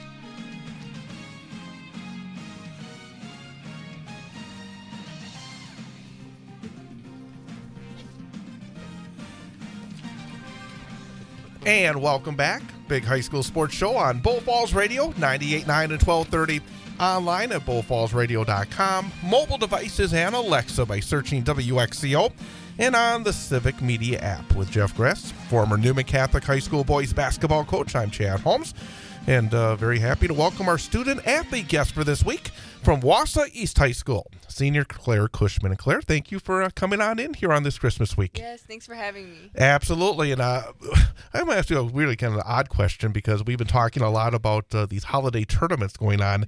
Are you happy that the East is not involved in one, or is that something you wish you were traveling somewhere to be in a tournament for a couple of days? Yeah, I think it can go both ways. I know the team and I, and especially Coach, like we always want to be playing basketball, and definitely getting the reps in for games and whatnot. But I think it's also nice to have time to relax, be with family, and also we are practicing, so we will be with the team and whatnot. But yeah, I think it can go both ways. I mean, as somebody that's so busy, I imagine it's like, because we got a lot to talk about in terms of your sports, because you played volleyball in the fall. You're right now on the hardwood in basketball here in the spring, and then in the winter, and then in the spring, softball. And number one, congratulations, Valley Conference Player of the Year last season. I mean, just outstanding stuff. I'm going to make the hard question right away. Okay. Why not? Why beat around the bush here? I'm ready. What is your favorite sport? Softball, by far. No hesitation. When you hit like you hit, I'm not surprised at all. In terms of all these sports, when did you start playing like volleyball, basketball, and softball?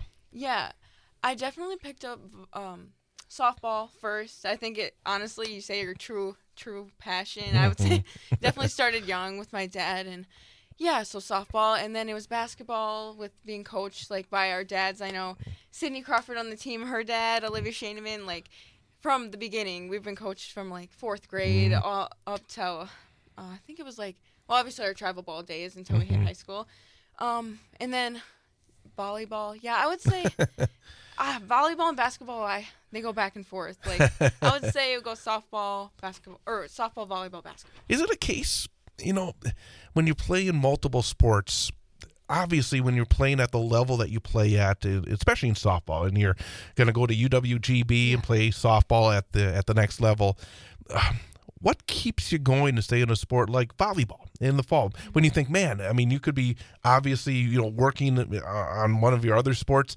What makes you keep going in terms of making sure that you're involved in a sport each of these seasons? Yeah, I would say it definitely gets a little stressful at times to keep up with, going after practice, going to hit and whatnot for softball.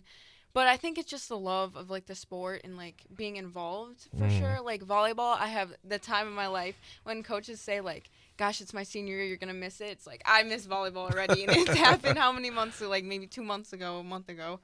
But I think it's just being with the teammates. I love, like, team aspects and changing it up. Like, volleyball, it's different than basketball, which is completely different than softball. And it's just, yeah. You get in a roll, and then well, that's kind of the same direction I was just going to go with how important it is to be a multiple sport athlete. I mean, I just think when you choose to do that and you enjoy doing that, you get so much more out of your high school career than when you just focus on one, even though if you prioritize, maybe you could go a little farther, but you have the best of both worlds. You're getting to go as far as you can in one of the sports that you absolutely love, plus making a difference. So for you, how important is it being a multiple sport athlete?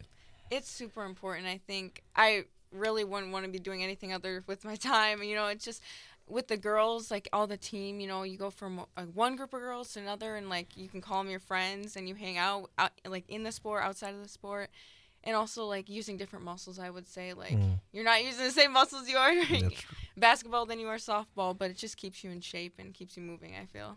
And let's stick on this idea that you're a senior and days are numbered, right? I mean, graduation is inevitable. You don't have a choice unless you want to. You don't permanently fail and go back, right? So how important has this journey been in basketball? Because you've just seen things get more the W's have been more competitive in games, and I'm assuming the group of girls that you're in the class with, the seniors, have just you've been a part of that long growing process as well as finding the success. What have been some keys for you guys from the time you were freshmen till the time you're seniors in terms of your growth to make the program competitive and get some of those W's, those hard-fought W's, especially over the years? Yeah, I would say our group, we have 7 seniors. You don't see that much in high school basketball, especially Wausau East, so it's so, like, rewarding and lucky to be a part of, because I can look at the girls and be like, you're my teammates. Am I too far away? Sorry. You're my teammates, but you're also some of my closest friends, and it's like, I know that we can be together on the court, but also have good conversations off the court and whatnot. And I think ever since we were young, we like waited for this day to be all together on the court again, and it's just, I don't know, it's a blast. And to be all seniors, it's kind of sentimental, because it's like, you know, this is our last year, our last shot to bring it all together and push towards the end, and that's what we're doing. So it's kind of very rewarding, I would say. Again, we're talking to Claire Cushman, Wausau East High School senior, here on Bull Falls Radio. Along those lines, the struggles, because there has been struggles in terms of building these programs where there's been a lot of turnover in coaches, and that makes it just hard. And yet you've had, it seems, had a group that has been willing to work through it. And I think we talked about it during the football season as well, with a group of Lumberjacks that had to go through a lot of tough times, and yet to be able to be rewarded.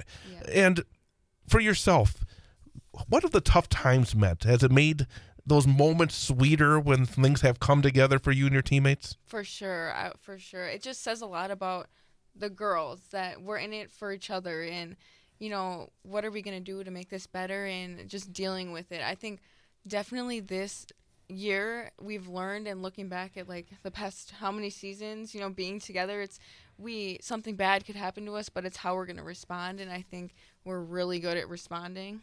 So yeah, now we're here. Well, and how about some of your teammates? I mean, there's double-edged sword here. You name names. You never want to leave anybody out. But what are some of your teammates bring to the floor that you enjoy playing with them, and what they're able to do out there with you? Yeah, I think our team all together has energy.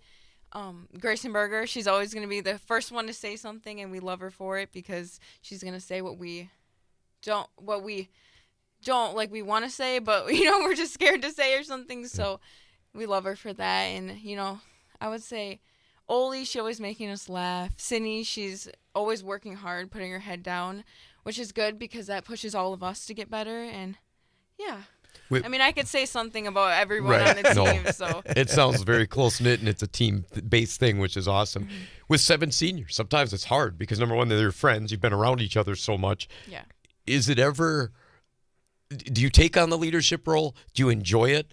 Is it hard if you are, because, you know, you got friends that will say what they think sometimes, you know, and you're tight-knit, and there's a lot of you, so it's not always easy to wrangle in 6 other people. But what's your role as a leader on this team? I think my role as a leader on this team is just to be there for everybody, pick everybody up. Obviously, we've been through some hard times, as like everybody who follows us over the past how many years, and it's just, how can you come back every practice, every game with a smile on your face and pick everybody up and be like, hey, it's okay. How are we going to laugh? How are we going to have fun? And yeah, I guess you need to have fun in practice. So I try to bring that to the team, but also work hard and push each other. We had Coach Stout on a few weeks ago talking about, you know, this group, and she mentioned the fact there were so many seniors, and also how she wanted to basically allow you to all kind of spread your wings a little bit, not be afraid to go out there and shoot the basketball and have the confidence. What has her presence been the last couple of years in terms of trying to build and get the confidence for the entire group that's allowed you to win already more games, I think, than probably had the last couple of years? Yeah. Coach Stout is great. I mean, it's just amazing to be taken over by her, and then just feeling the support that she provides our team. Support on the court, off the court. She just wants the best for all of us, and I think as a basketball coach, as a player's perspective, that's what you want from a basketball coach, and I think she's done a great job, and it's just been so rewarding. Obviously, we've won some games, so that's good, but also, like, your personal life, if you have something, like, she's going to always be there for you, so having that relationship with a coach is just very, very special, and it's like you don't see that often, you know, so. And looking at your conference a little bit, I mean, you've seen some of these teams probably forever, whether it's been from travel ball all the way through. Do you have a favorite opponent you like to play? Do you have somebody you don't like to see? Boy. I mean, do you have any? I mean, you guys pick up on tendencies and the way teams play and individual players versus the team type of aspects of whatever they are. So I guess I don't know. Favorite team you really look forward to playing, whether just because you want to beat them because you don't like them, or whether you want to win because that's the team you want to beat. Any conference rivals, I guess. I would say definitely, obviously, the East-West. I feel like everybody can say that because crosstown rivals, but I would say Everest, too. Okay. Those are the two. When you compare, I'm curious because you played both Spash and Marshfield. I think those are the two teams considered at this point the top of the conference. You put up 73 points against Stevens Point earlier this season, and then you saw, obviously, Marshfield. How would you compare those two teams? Do you have a sense on which team maybe at this point of the season may have a little bit of an edge? Oh, both teams are well-rounded teams. They're hardworking. I mean, everybody plays them and you play hard, and I say, I don't know. That's a hard one. I would say Marshfield, but I know Spash, and they're both great teams. You put up 29 against Stevens Point. What was the key that night? I think just leaning on my teammates and going to the hole, not being scared. I think definitely this year our motto is to shoot the ball, score. You can't win unless you obviously put the ball in the hoop. So I think just having that mindset and like dishing and knowing where everyone is on the court and just taking the right shot at the right time. As a senior, I think it's always difficult to, every game is one less game you get to play but you want to get to that game because it's more fun than practice usually because it's the game. That's why we practice, right? How hard is it to know that that time from that sport is going to be gone sooner, and I won't get to go back to. I mean, I get my next spring sports season, but I don't get the winter sports season back anymore as you graduate. I guess what will you miss most about it? And I'm assuming there's no answer. You can't slow it down. Times and it doesn't stop. So what will you miss most about it when the season ends? I think the most I miss about basketball is just the girls and the friendship. Obviously, we spend time outside of basketball together, but just like showing up to practice, and basketball is such a long season, so it's every single day you just look forward to spending that time with the people. So do a lot of the girls from your basketball team also play on your softball team, or is nope, I believe it's just Grayson. Okay. How is that dynamic? I imagine that's a great aspect, actually, in the sense that you do have a different group that you connect with in different sports. I imagine that's, in a sense, I can see how having a group that goes together from sport to sport would be a great thing, but also to have maybe a different kind of relationship with one of your softball teammates as opposed to your basketball teammates. How do you look at that? I think it's so fun. It's just a different environment in each sport and different girls, obviously. So I don't know.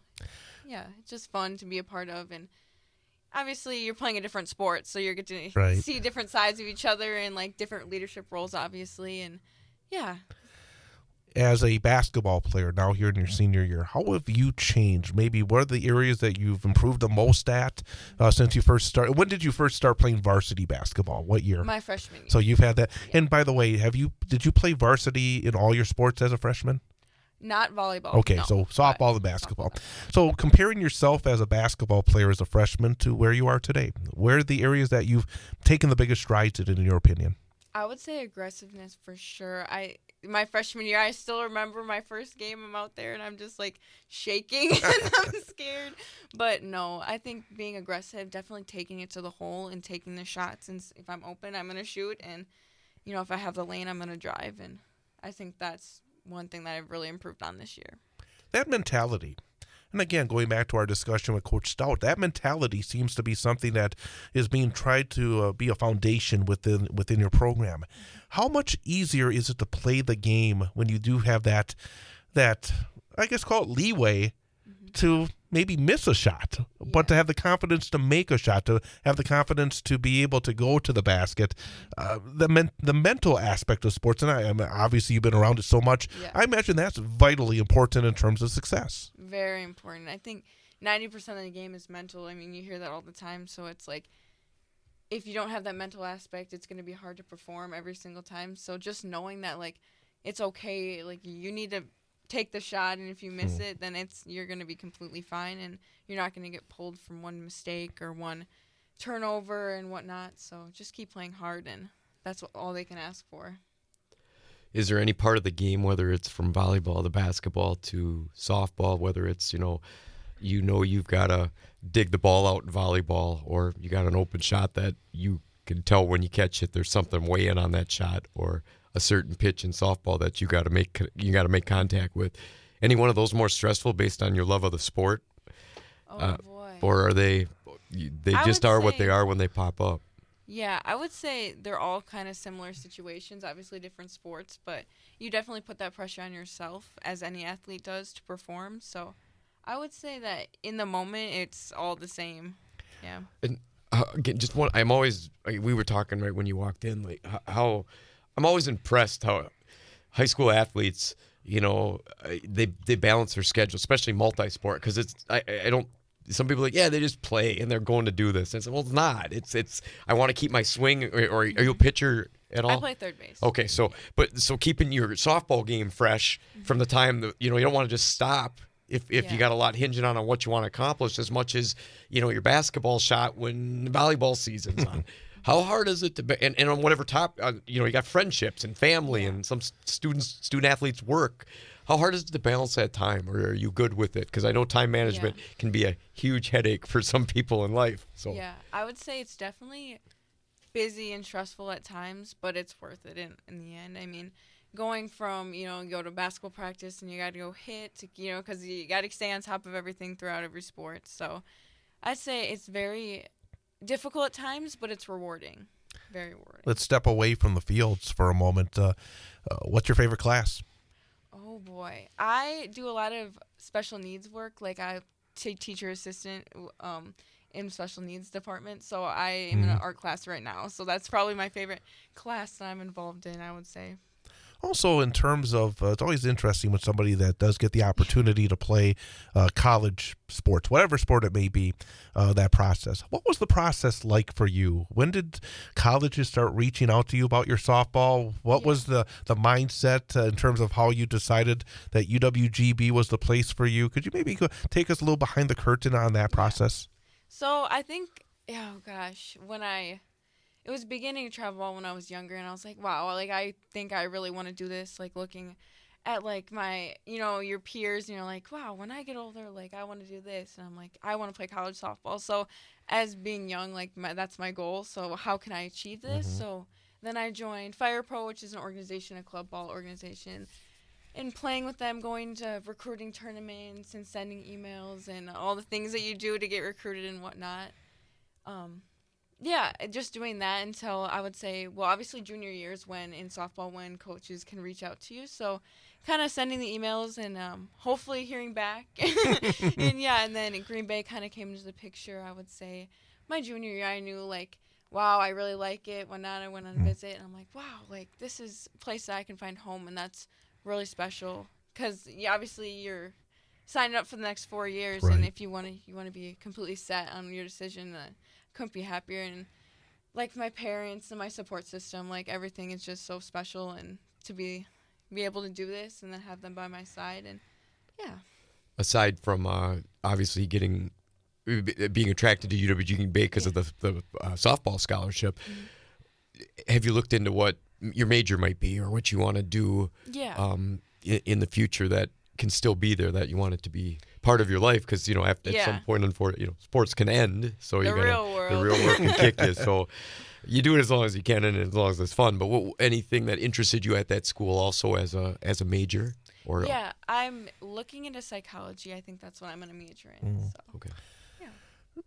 You obviously, UWGB is expecting you when you get on campus to do well in the softball field. We've talked a little bit about the balancing. Right now, do you do anything with softball during this time of year, or is it all basketball? How do you maybe share with us in terms of how you try to make sure that you stay sharp on the sport that obviously is going to be the one that you focus on after this year? Do you do anything with softball right now? I do. So I'll go hit after practice and whatnot, and I try to do it at least 2 to 3 times a week. Staying fresh. I have played softball tournaments on the weekends, so. yeah, just year round, but I wouldn't trade it for the world. And also something about our area, I think, and again, maybe I'm, in terms of following it, it does seem like there's a number of the girls in our area now that are going to the next level playing college softball. Has there been a lot of girls around here that you've sensed that the level of competition and the level of skill has been going up in our area when it comes to softball? Oh, 100%. I think it's great to see like the love of softball, especially like I can look at someone who wants to play college softball and it's like, wow, you have the same determination and drive and like love for the sport, and that's just so special to see because obviously you don't see it that often. I mean, there's not many. I mean, there's a lot of college athletes, but how many people like go off to play in high school? So it's just so fun to see and like that they love it and like feel the love for it as much as you do. So yeah. And in analyzing your game, what do you think? Because obviously it's just like coming from when you're an 8th grader and all of a sudden you're playing some varsity sports as a freshman. It's bigger, faster, stronger. Yeah. There's just that pace of the game. I'm assuming there's another jump. Oh, yeah. When you get everybody's, the colleges recruiting and bringing, here's the best player here, here's the best player, and there's more competition. It's another level jump. What do you think is there a part of your game you really want to get ready for the college level? Like, I gotta do this a little better from high school to my freshman year in college. Yeah, I think just overall improving my mental aspect of the game. I think making that jump physically, you can be 100% ready, but are you mentally ready? Mentally ready to like take on and be like, wow, everybody's so good here, but how can I find my place and how can I do my role? And I think that's just something I do want to work on. And it's like attacking every practice and don't take like a day off and whatnot. So. And is UWG? I'm just. Yeah. Are they any good? Are they? Yeah. I don't follow any soft. Yes, are they? I don't. They were good. Yes. Okay. I mean, you got to kind of say that. Yeah, great just to be season. safe, but Yeah. I get it. Go ahead. What are your goals for this spring? Obviously, you're going to finish up and hopefully, do a lot of good things the rest of the winter. But being the player of the year as a junior, I mean, that's cool in itself. Now you're coming back for your senior year, both in terms of your individual goals for this coming spring and maybe your team goals. What are you looking for? We have no snow on the ground, so maybe it'll stay this way and you'll get out there real quickly. But what are your goals for the spring? I think personally, just staying on top of my work, how hard can I work and push myself, because obviously I haven't reached my full potential and there's still days that I need to push myself and work hard to be the best person I can be, like personally, like as an athlete, but also like as a teammate too, on and off like the field or the court or whatever sport I'm in at the moment. But yeah, just keep working hard, keep improving, attacking every game, I would say. Not taking a pitch off. Yeah. And should it be time for our final question? Okay. You got anything else? Nope, I'm good. Go ahead. Okay, because every time that we bring in somebody, especially a senior, to the program, we like to ask the question is, and obviously in all your sports you see freshmen and sophomores who are just starting their journey that you're kind of getting close to the end. Mm-hmm.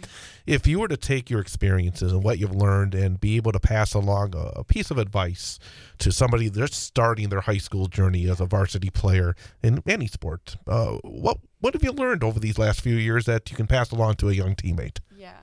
I think I've learned that no matter if you win or lose, you're still going to be with the girls and you're still going to make friendships and relationships that you wouldn't have made outside of athletics, and just taking that and, just having fun. I say overall, you're going to look back and you're not going to remember the losses and you're going to remember the big moments. So enjoy the big moments and just keep those with you, because those are memories you're not going to forget.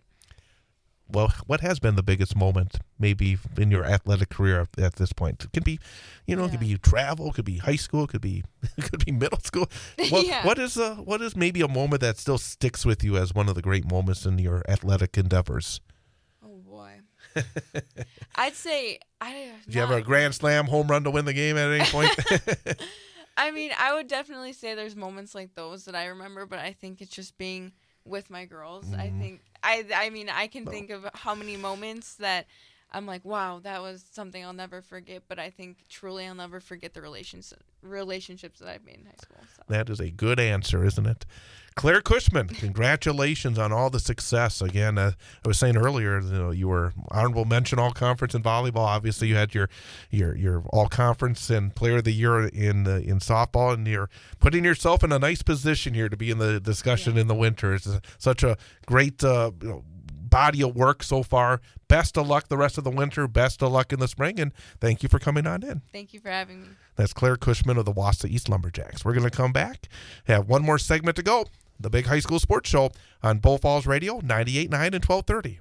If you're looking for your next ride, check out Mankey GMC in Schofield. Formerly Fred Miller Automotive, Mankey GMC serves Schofield, Wausau, Marshfield, and Stevens Point with a huge selection of new and pre-owned vehicles. Explore a range of top-notch SUVs like Acadia, Terrain, and Yukon, or choose from the rugged Sierra truck lineup, or even a certified pre-owned vehicle. No matter your dream vehicle awaits at Mankey GMC, 448 Grand Avenue in Schofield, and online at MankeyAuto.com. Mankey GMC in Schofield, where your journey begins. Pre-Christmas hoops action around Wisconsin, plus head coaching changes on the gridiron. I'm Travis Wilson, and this is a WisSports.net Minute brought to you by NFHSNetwork.com. More high school sports news after this. Do you ever wish you could be in two places at once? With homework, carpool, practice, and everything else, sometimes you just can't make it to every game. But the NFHS Network's streaming platform makes that a little easier. For just $11.99 a month, you can watch unlimited high school sports live and on demand, at home or on the go. You can watch online or on one of our mobile or connected TV apps. Visit NFHSNetwork.com and subscribe today to never miss another game.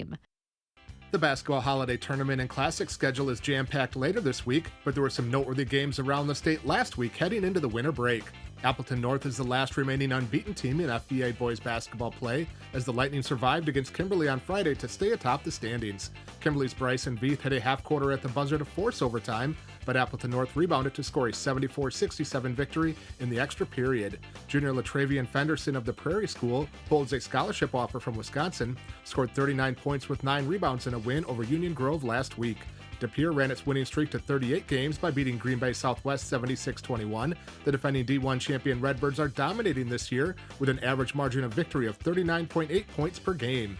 In girls hoops from Friday, Homestead knocked off D1 top-ranked and previously unbeaten Arrowhead 59-57. The offseason football coaching changes continue in high school football. Last week, Manitowoc Lincoln announced that former Green Bay Packers offensive lineman Evan Smith had been hired as the team's new coach. Elsewhere, Mike Kozlowski has been hired as the new head man at West Bend East, while former Bigfoot star Gus Wiedig has taken over as the football coach at old rival Broadhead Judah. This has been a WisSports.net Minute. Check us out online at WisSports.net and search Apple for the WSN podcast.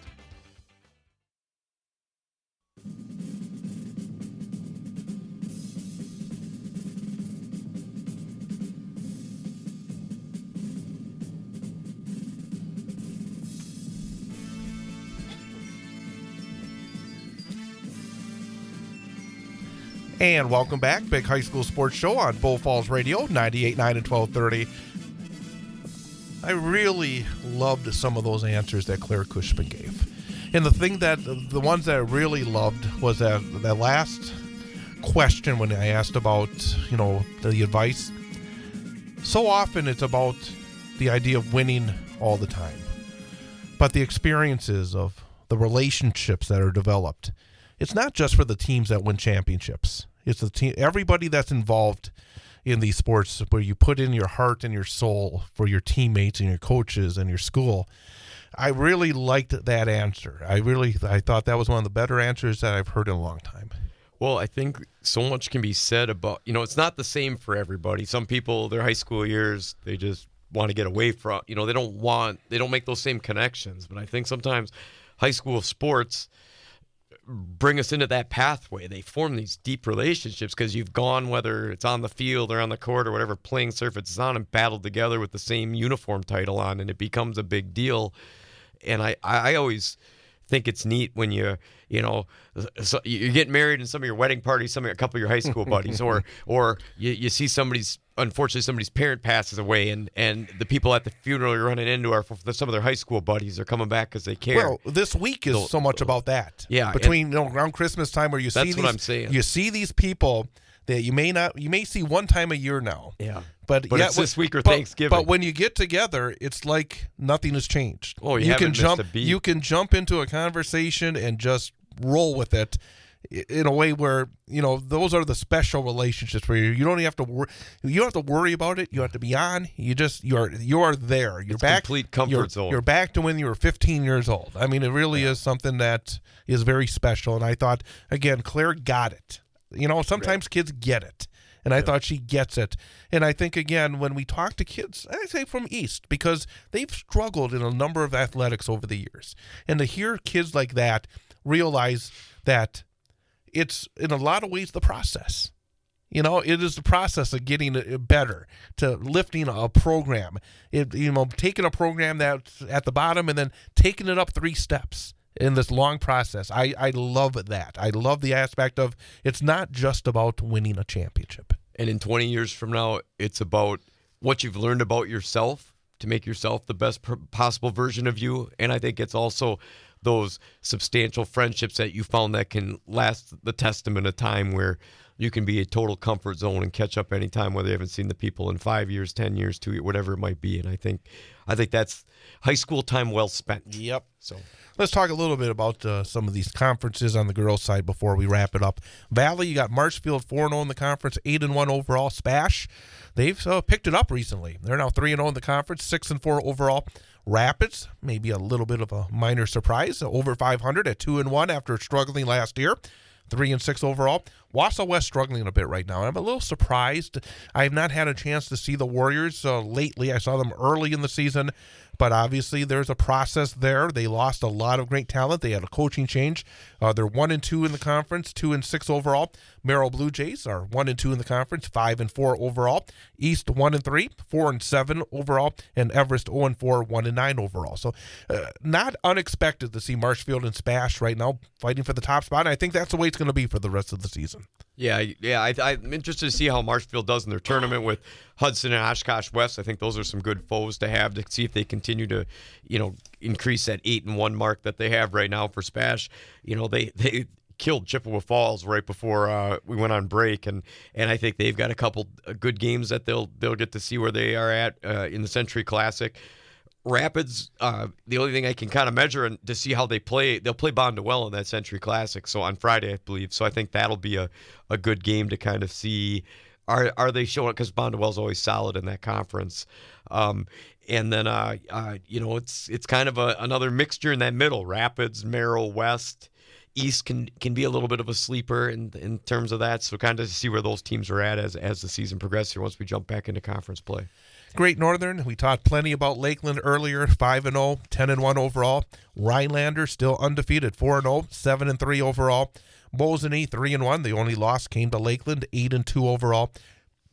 Medford, Pines, Antigo, and Tomahawk struggling, but Lakeland, again, I think a special team right now. But that Mosinee team, 8-2, 3-1, and off to a really good start as well. Yeah, Lakeland's the cream of the crop there. They challenged themselves with probably the toughest non-conference schedule. Just, you talked about it with Coach Ouimette. That size is hard to beat. And if those girls can move up on the floor like she's describing, that's a pretty formidable foe. Real quickly as well, but they can continue. One thing I noticed is you got each of those teams has a really top-notch score. You got Christina Ouimette, 31 points per game. Taylor Jersley, 22.5. Auburn Clark for Rhinelander, 22.5. In girls hoops, if you have those girls that can really put it in the hole, that's a big step, isn't it? Well, it gives you consistency on offense. It's when you need a bucket, and especially if they can play inside out a little bit, or if they're the type of player that can consistently get a bucket even on their distribution is a big deal. So I think that always keeps you in the game and eliminates those scoring droughts, which usually keep you out of the game or make end up involve you losing that game at the end of the night when you can't score consistently. So, those three will be in the mix at the top of that conference, with, I think, Lakeland just being a little bit ahead, then Mosinee, then Rhinelander as we go forth. Interesting. In the Merriwood South, Assumption undefeated, Auburndale undefeated, 6-0, 4-0, Auburndale 4-0 in conference, Assumption 6-0, 10-0, 7-0. Excuse me, I'm talking way too much. Auburndale and Assumption both undefeated. Stratford 4-2, 5-5. Edgar 4-3, 6-4. Newman 1-6, 2-9. Marathon 1-6, 2-8. But right now, Assumption and Auburndale, those will be, I think, the interesting matchups as we continue. Yeah, right now, unblemished records. They're going to jump back into conference play, and they're, here's assumption again that out to a 10-0 start, 6-0 overall in the conference, and I believe if I've got my statistic or my schedule right here, that they lay dormant over the Christmas break. Yep. So just another way to look at it, and they'll pop back and play the northern half of the conference. I still think they're out ahead of a little bit of everybody, what we've seen in scores and consistency throughout, but 1-2 there with Assumption, Auburndale, and then after that you get into a little bit more of a competitive race between the Stratford, Edgars, even Newman Catholic vying just to get over that hump because they're always sitting tight where they got to steal one there at the end with some of the teams. And one of the interesting things, on January the 22nd, a Monday, Assumption at Auburndale, Thursday the 25th, Auburndale at Assumption. You don't see that. No, usually there's a little breathing room in between that war that happens. And I think it's because it was postponed early in the season because of a concert, I think, at Assumption. Yeah. So the idea, and I think if in a perfect world, you don't put it back-to-back within 3 days. No, not at all. The good news is it's probably more, you're adjusting what didn't work or did work because it's so fast. It's not like you're not going to know your opponent well by the time that ends up. But again, right there, make or break the conference if these two teams keep rolling like they are. And one of those games could be the end of it if the other team doesn't play well. Got about a minute to go. Anything on your thoughts as our final 2023 show comes to an end, heading now into 2024? And I guess one thing I throw out there as a coach, the mindset at this time of the year. There is a differentiation when you get to January 1st, isn't there? Oh, definitely, because now you've gotten some of your major non-conference games aren't as pending because you've either done them at Thanksgiving, maybe over Christmas, and sprinkled one in there, and it's more about that conference play. So I think your mindset now becomes a focus on how to play well against the conference teams, whether you're adjusting something from the time you saw that team before, whether you're just trying to stay in the mix of things, whether you're trying to get yourself away from some of the teams that are chomping on your heels if you're in the lead. So I think January 1st hits, that conference schedule really becomes important. And then, as a coach, they all say they don't look ahead, but you're also dabbing into seeing what the playoffs are looking like because, different scores and different opponents really start to matter. And those pieces of the puzzle start to come together. So you're prepping for the end of the season when it's your race within the conference and where you want your team to be seated in playoffs. Thanks to our guests again, Melissa Ouimette, head coach of Lakeland Union girls basketball, and Claire Cushman from Wausau East. Jeff? Always fun. Hey, we'll talk to you in 2024. Sounds fun. He's Jeff Gress. I'm Chad Holmes. This has been the Big High School Sports Show on Bull Falls Radio, 98.9 and 1230.